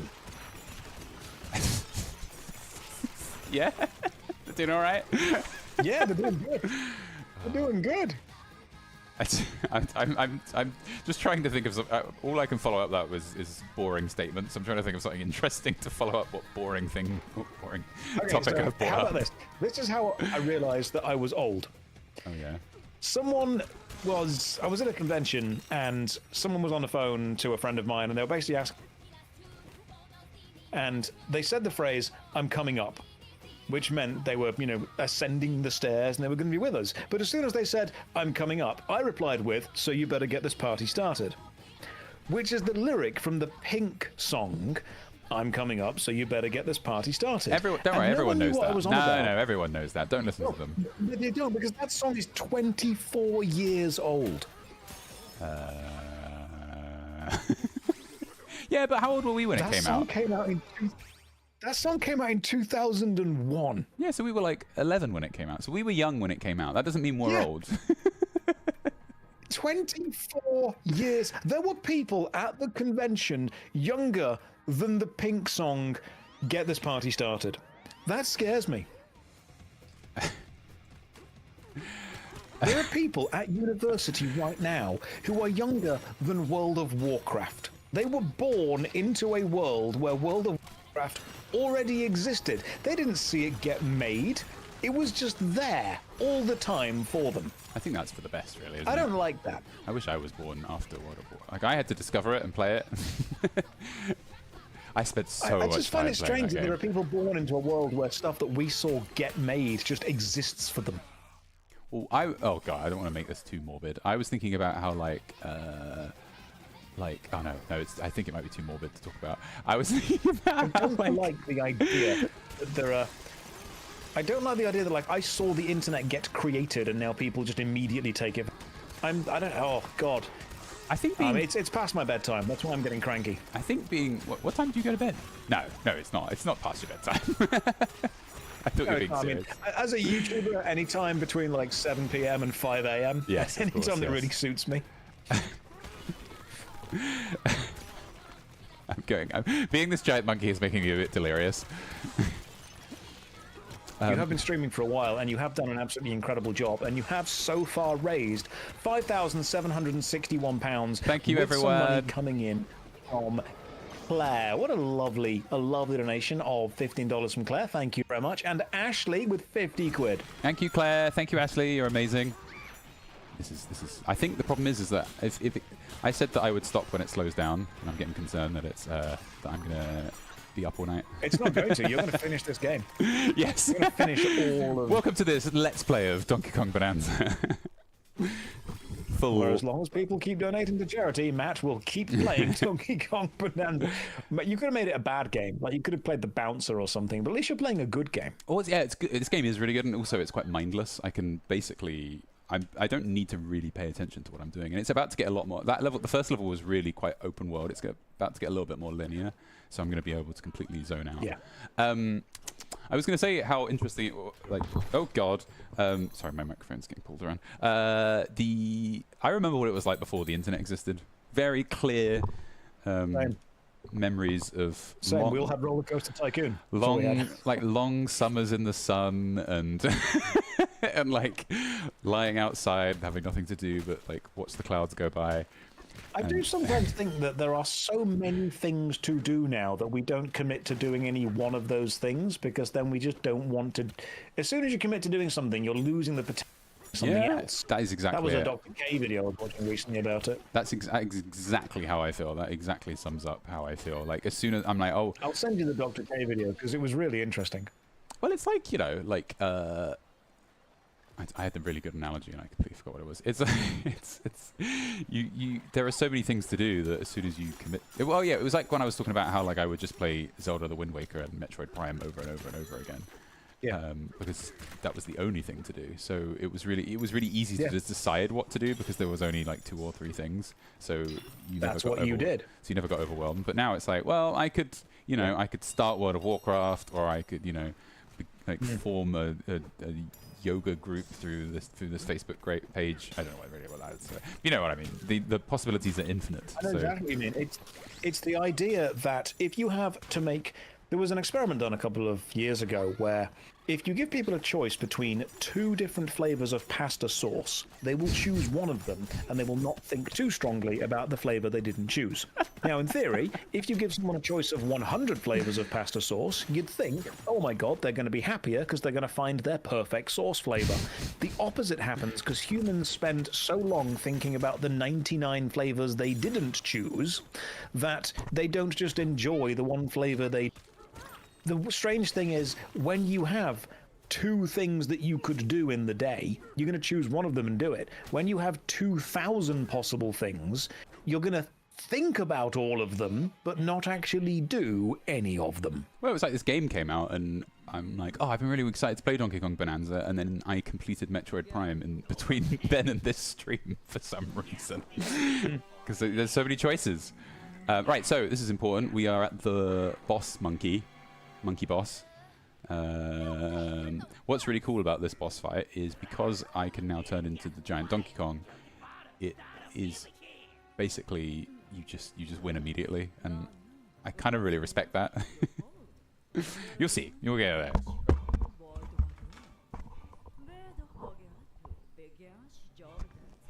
There are people in your chat right now questioning your muscles. Questioning my motives. paradox of choice. Oh yeah? Yeah, so I'm going to find it and I'm going to paste the paradox of choice. There we go. Beautiful. I've backed up my sources. You're so... Is that a joke? No, that's genuinely. People were like, oh, I don't believe Josh. I'm like, there is the source. For your source. Spelled S-O-U-R-C-E, not related to pasta sauce. There's the experiment. I thought that was like a... I thought you were going for that. That was intentional. No, we're not joking about this. This is a very serious thing. I don't joke when people are calling my credential. So in this boss fight, we have to fight this giant monkey. And that would be a bit too easy, so he's going to form like a giant boss monster for us to fight. But as you will see, I'm not worried. It's going to be... That's pretty cool. It's going to be pretty straightforward. No, are you going to turn into... You're going to turn into Cheeks McGee and just pound him? Yes. There was a lot of euphemisms in what you just said. It worked, though. And this is also very like... so far raised £5,767. That's incredible. Thank you, everyone. Curtis with a $10 donation. Whee! Curtis from a Canadian paramedic. Thank you, Curtis. Oh, thank you, Curtis. Right, so I'm going to try and show you what I mean by... So I've turned into the giant monkey. Oops, I'm not. I'm going to make myself look like a fool here. Right, so I'm just go for it. I suppose it is like an early boss. Yeah, just start pounding away. Just give him a good pound. There you go. I think... Oh, yeah, that's how we do it. Just get enough money that I can... So... Usually I'm a bit more careful than this, but I'm just trying to make a point that you can just turn into the giant monkey and just run at everything. Yeah, I mean, sometimes you can just pound things and it works. It's pound town. There we go. Oh my god! This game is so cool. Some of my American friends don't believe me that we have a shop in the UK called Poundland. It's... Oh, I died. Okay, I'm going to take this a bit more slow and steady. I thought if I just ran at him as a giant monkey I would win, but actually it's kind of caused me problems. What do Poundland sell? What are their primary things for the people watching? Poundland sell whatever you need for about £1.50 due to inflation. Growing up, it used to be a pound. I don't know how they get away with it anymore. You go in and everything was a pound. I walked into a shop and it's like, welcome to Poundland. Here are things for £2. And I thought you have fundamentally misunderstood what you have built your shop on. Well, things have changed, really. It is unfortunate that inflation is a thing that they can't do it.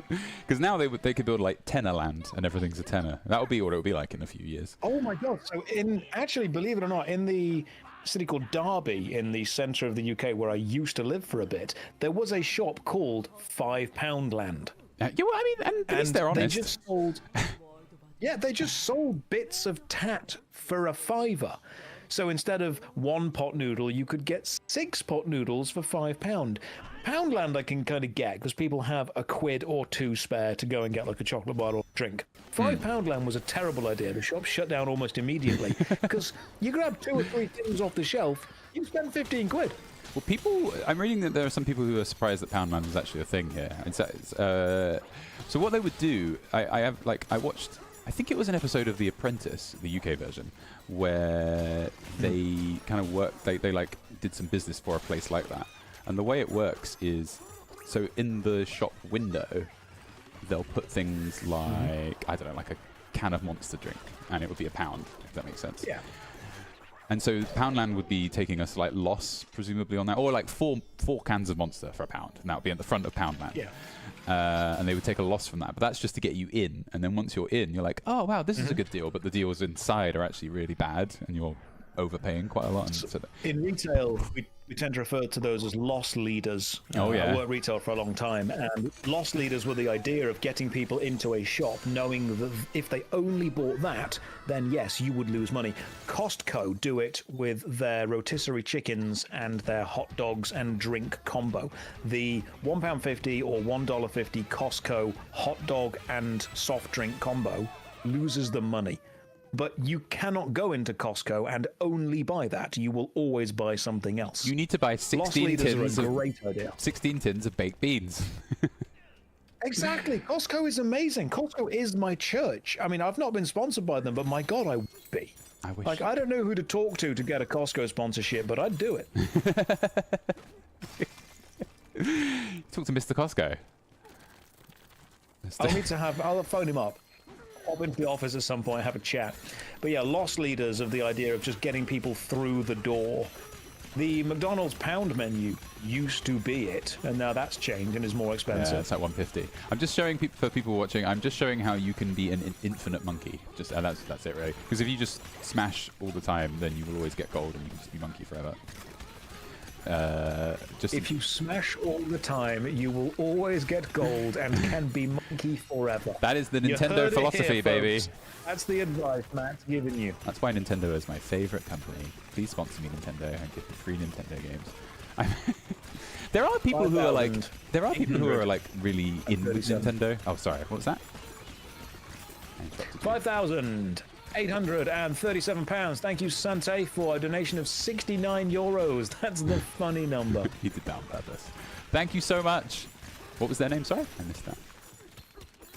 I believe it was Sante3, S-A-N-T-E. Thank you, Sante3. I'm pronouncing that correctly. So yeah, as you've seen, I'm just monkey forever. So I like talking about. You're smashing really well. Talking about people, like meeting people who are you meet in conventions and stuff like. Like I meet people who are in like good with Nintendo, who like Nintendo of America or like Nintendo UK, like know who they are and they have like a working relationship. And I'm so jealous of those people. I don't know how they manage that. They're like, oh yeah, you know, Nintendo sent me this and Nintendo sent me that, and I'm like, I want Nintendo to send me something. But they never will. Yeah, what do I need to do to get all this free stuff? Yeah. I've got a good working relationship with quite a few companies now. I think the best thing is to have a working relationship with a company that trusts you to not need to micromanage you. That's one of the hardest things to find. A company that watch your content, understand you, and will just say to you, yeah, just make the kind of videos that you want to make. Like what I'm doing right now, where we're doing a stream about Donkey Kong, but all I'm doing is just continually punching through walls. Yeah, they know exactly what you're about. And I haven't even what they expected. I haven't even made. Look, so I've made like a little cave area where I can go under and sort of be Donkey Kong and have a nice cave and stuff. And I think, can I buy more outfits? See, here's where things for me get a little bit unusual. In which, like, so you see this outfit, right? This one here. I was like, oh, I can get. I've been staring at the cheeks the entire time. I can get Donkey Kong like this outfit. So I bought it, and then I went in, and so I go into the shop. So I bought him like that cool like puffer jacket thing, and so I go into. You're a little bit behind, but you'll catch up. And then I go. No, I've refreshed. I've got it. I'll go into the thing, and then I'm like, oh, I can. And then, but then I realized that what I bought was actually outfits so that you can dress up the little girl in it. And the thing is, I'm a 30-year-old man. I don't want to be buying Pauline swimwear and stuff, so I just keep her in her rock out outfit, and we put pants on Donkey Kong, and everything is fine. So there you go, looking good. I just think we're all good. We're keeping it kid friendly for Nintendo. Also, don't lie. You're a 35-year-old man. What did I say? That matters. What did I say? You said you're a 30-year-old guy. You gave yourself 5 years. No. I'm a 35-year-old man. I have no interest in buying outfits for Pauline. I want to just dress up Donkey Kong, and that'd be fine. Don't know. I guess that would be for the kids. We are 97% of the way to 6,000. Oh my God! Thank you, everyone. Absolutely incredible. I'm not allowed to stop the stream now. I'm just clearing out the rest of this. You can't. You can't stop until we get to at least 6,000 for some incredibly good, well-needed medical research for a good charity cause. Thank you so much, everyone, and thank you, Josh, for your amazing running commentary of things. You should be a voice. Are you a voice actor? I don't want to say you should be a voice actor. I would love to do voice acting. I've had people approach me to do voice acting before, but the voice acting world itself is relatively insular, and they have their favorites, and it's difficult to get into. I would love to do voice acting in projects, but you need an agent, and then you've got to audition, and then you've got to find the people who come to you. It's very much who you know. So I'm trying to know the people. Yes, it is very much who you know. You always, you just get in someone you know, and that's just how it is. I'm going to go back to being I know quite a few people now, at least. I've had people ask about various things, and I just enjoy making YouTube videos. I enjoy, trying to get fit, and I enjoy doing Twitch streams, and I enjoy being able to hang out and chat with. Yeah, well, I don't really like going outside. That's the thing. So it's difficult to do networking when you don't like going outside. I'm just gonna. I'm gonna force you to come to more events. That's what's gonna happen. I'm just gonna update the stream. I'm happy to do it. Thank you. I'm just gonna update the stream. Okay. Oh my gosh. Dozy Drake says he's surprised more people haven't reached out to me to do stuff. So most of the larger projects, like, for example, the Baldur's Gate project, or the game that's just come out with all the voice actors in it, Dead Take, that's got like Ben Starr and Neil Newbern and Jennifer English and Sea Dog, all those really big games with the really massive budgets that get lots of eyes on. That's when you need to be involved in specific agencies that get those casting calls, that can get their actors and their represented performers through the doors early. It's a difficult thing to get involved in. Again, it's pretty much about who you know, which is why I try and go to as many things as possible and drag Matt along with me. Yes. Take me with you. Take me with you. Plus, it just gets me out of the house. I'm dragging you to MCM. The first time we met in real life, I said, hey, we should do something at MCM sometime. And you said, what's MCM? Yeah. And I thought, you're a full-time content creator. How do you not know? I'm just going to make Donkey Kong suffer his way down here, just so people know. Yes, well, exactly. Like, it's like people talk to me like about games that have just come out or like things that have happened in gaming news, and I just don't know what they're talking about. The only thing I keep track of is like, I knew that this game came out, and that, like, if you ask me what games are coming out this year, I wouldn't know. I have no idea. I know that maybe Metroid Prime 4 is coming out, but probably not. Oh, I should have punched through that. And that's all I know. I don't know anything about the games industry, what's going on, gaming news. I don't know anything. Absolutely nothing. I mean, to be fair, I'm kind of behind in gaming news in general as well. MCM, as far as content creation goes, I'm just on the side of good old games at the minute. I'm just playing the classics. I'm regressing. What's yes, sorry, I was laughing at me getting smacked into the wall all the way down as that went. It's Comic-Con in London.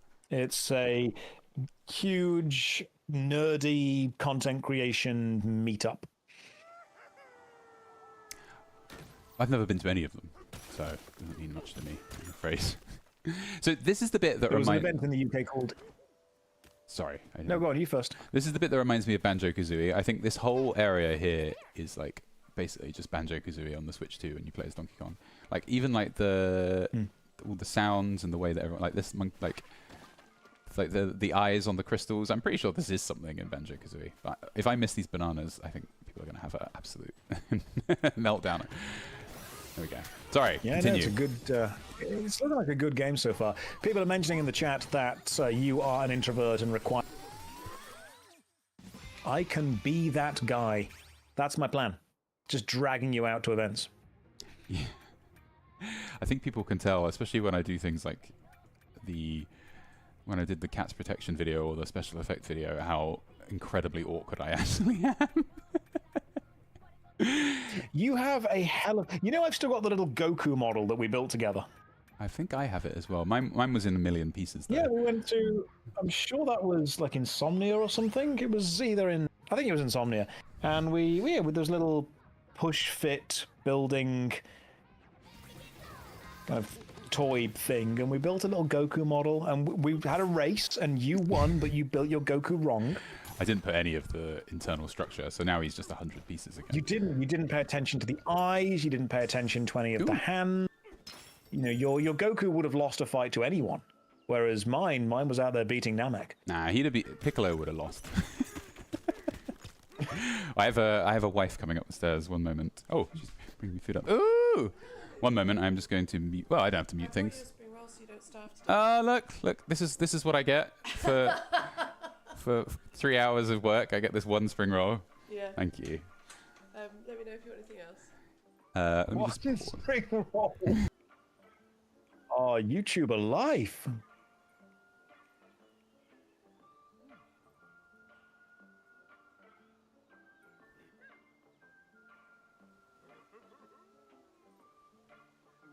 Hello. I was having a conversation that you are not privy. Oh my god, my mic keeps falling off.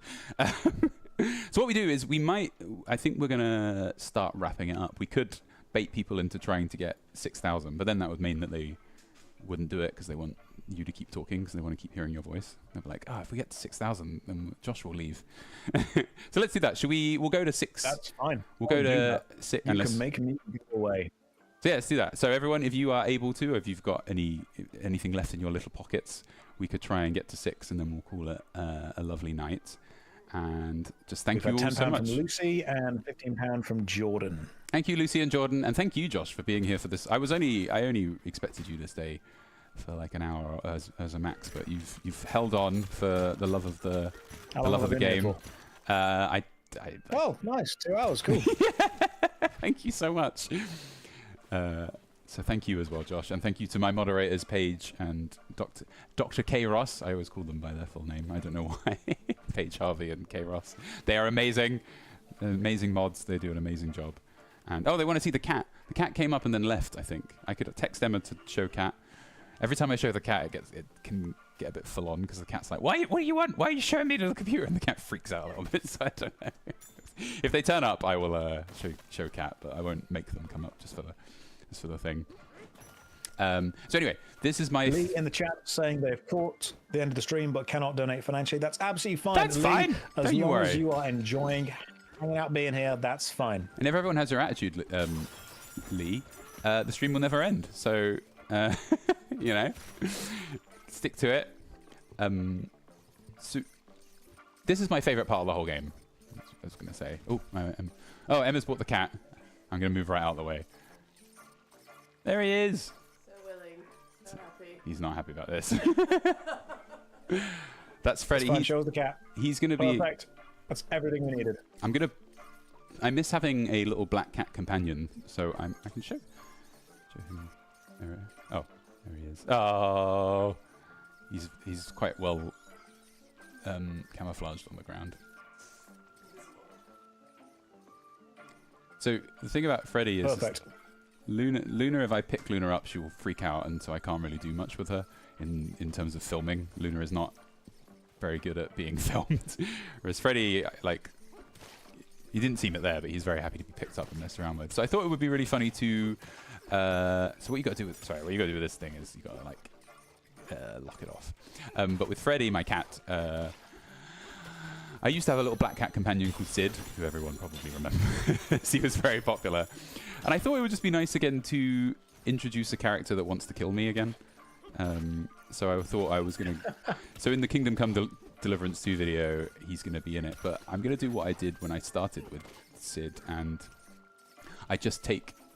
Someone has uploaded very recently, actually, all of the voice lines that the male Khajiits speak in Skyrim. It's like an hour-long video. And I'm going to use that as my template for everything that my black cat will say. And so he's only going to be the official voice actor from Skyrim. All of his lines in my videos. So he's gonna be in the... So there's going to be a little black cat companion in the Kingdom Come Deliverance 2 video. I hope you all like it. is what I'm trying to say. That was a really convoluted way of saying that. What's the next video you're working on? I have got the Neverwinter Nights Hordes of the Underdark expansion that I've played through. That I'll be working on through that. Turns out that RPGs are my kind of thing. People have done so incredibly well. It's already happened. Coming in. It's already happened. Everyone's nailed it. It's done. It's done. I think £6,072. We've had an extra £100 from Zach, which the comment says, I never know what to type. Zach, exactly the same. We've had Graham and Amy donating £10 as well. Drake with £20 push, and Anonymous with 50. That is an incredible show of generosity from everyone. Yes, thank you so much. That's all amazing. And I think we've covered... I mean, there are so many donations, but yeah, there's Curtis Broomfield and Claire and Ashley Quills, who is a voice actor that worked with me. Thank you all so much. And Kayla, these are all such generous donations. Thank you all so much. Ashley says 223 donations. So great. Ashley says, seeing one of my favorite content creators, Emma and Matt, going through something as terrible as this is absolutely heartbreaking. We love you two so much. Thank you so much. Joel says, thank you. I click immediately as soon as I see your videos. Ah, this is so lovely. And you read Sophia's one? Josh Strife Whelms and Up Is Not Jump, the team up I didn't know I wanted, but now that I've had it, I need more. Thank you all so much. Oh, and Zach said, did we cover Zach? Zach ended the stream very, very graciously with £100 and £25 gift aid with, I never know what to type. Me either. I always type the weirdest things. We've had a $50 donation from someone called Q, and they've specifically written no relation to the Bond. That's exactly what the Q from Bond would write if they wanted us to. Exactly. Sorry, I didn't mean to interrupt you. Continue. Oh, has he gone? No, I'm still here. Oh, hello. I interrupted you, and then you went quiet, and I felt bad. It's okay. I was hurt. I was insulted. I was offended. I was sat here crying in many ways. I was just trying to emotionally get over it. You know? Oh yeah, I'm sorry. No. But I think what you've done is an incredible thing to take any kind of suffering, any kind of difficulty, any kind of hardship, and find the inner strength to turn it into something positive for the rest of the world is an incredible thing to be respected. And everyone in the chat who has donated, I think you've just shown how substantial your viewer base is, and how generous and how amazing they are. Is. Exactly. Thank you all so much, everyone. You've all done such an amazing job. You really have. I have no words.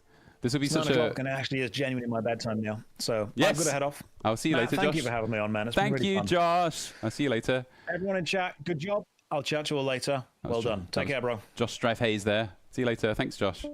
He's gone. What a prick. You'll probably have heard that. Thank you all so much. I never know how to end these things. Oh, but there's been, God, since saying that, there's been like 200 and, it's been about, since I was saying I would end, there's been over £300 of donations. And so, so Yin donated £100. Thank you for the stream and this donation drive. Luke says, one of my favorite people on the internet, just popped in to see you, let you know that your work has done so much for me. Thank you. Thank you all so much. This is so amazing. And I think I can lift this up a bit.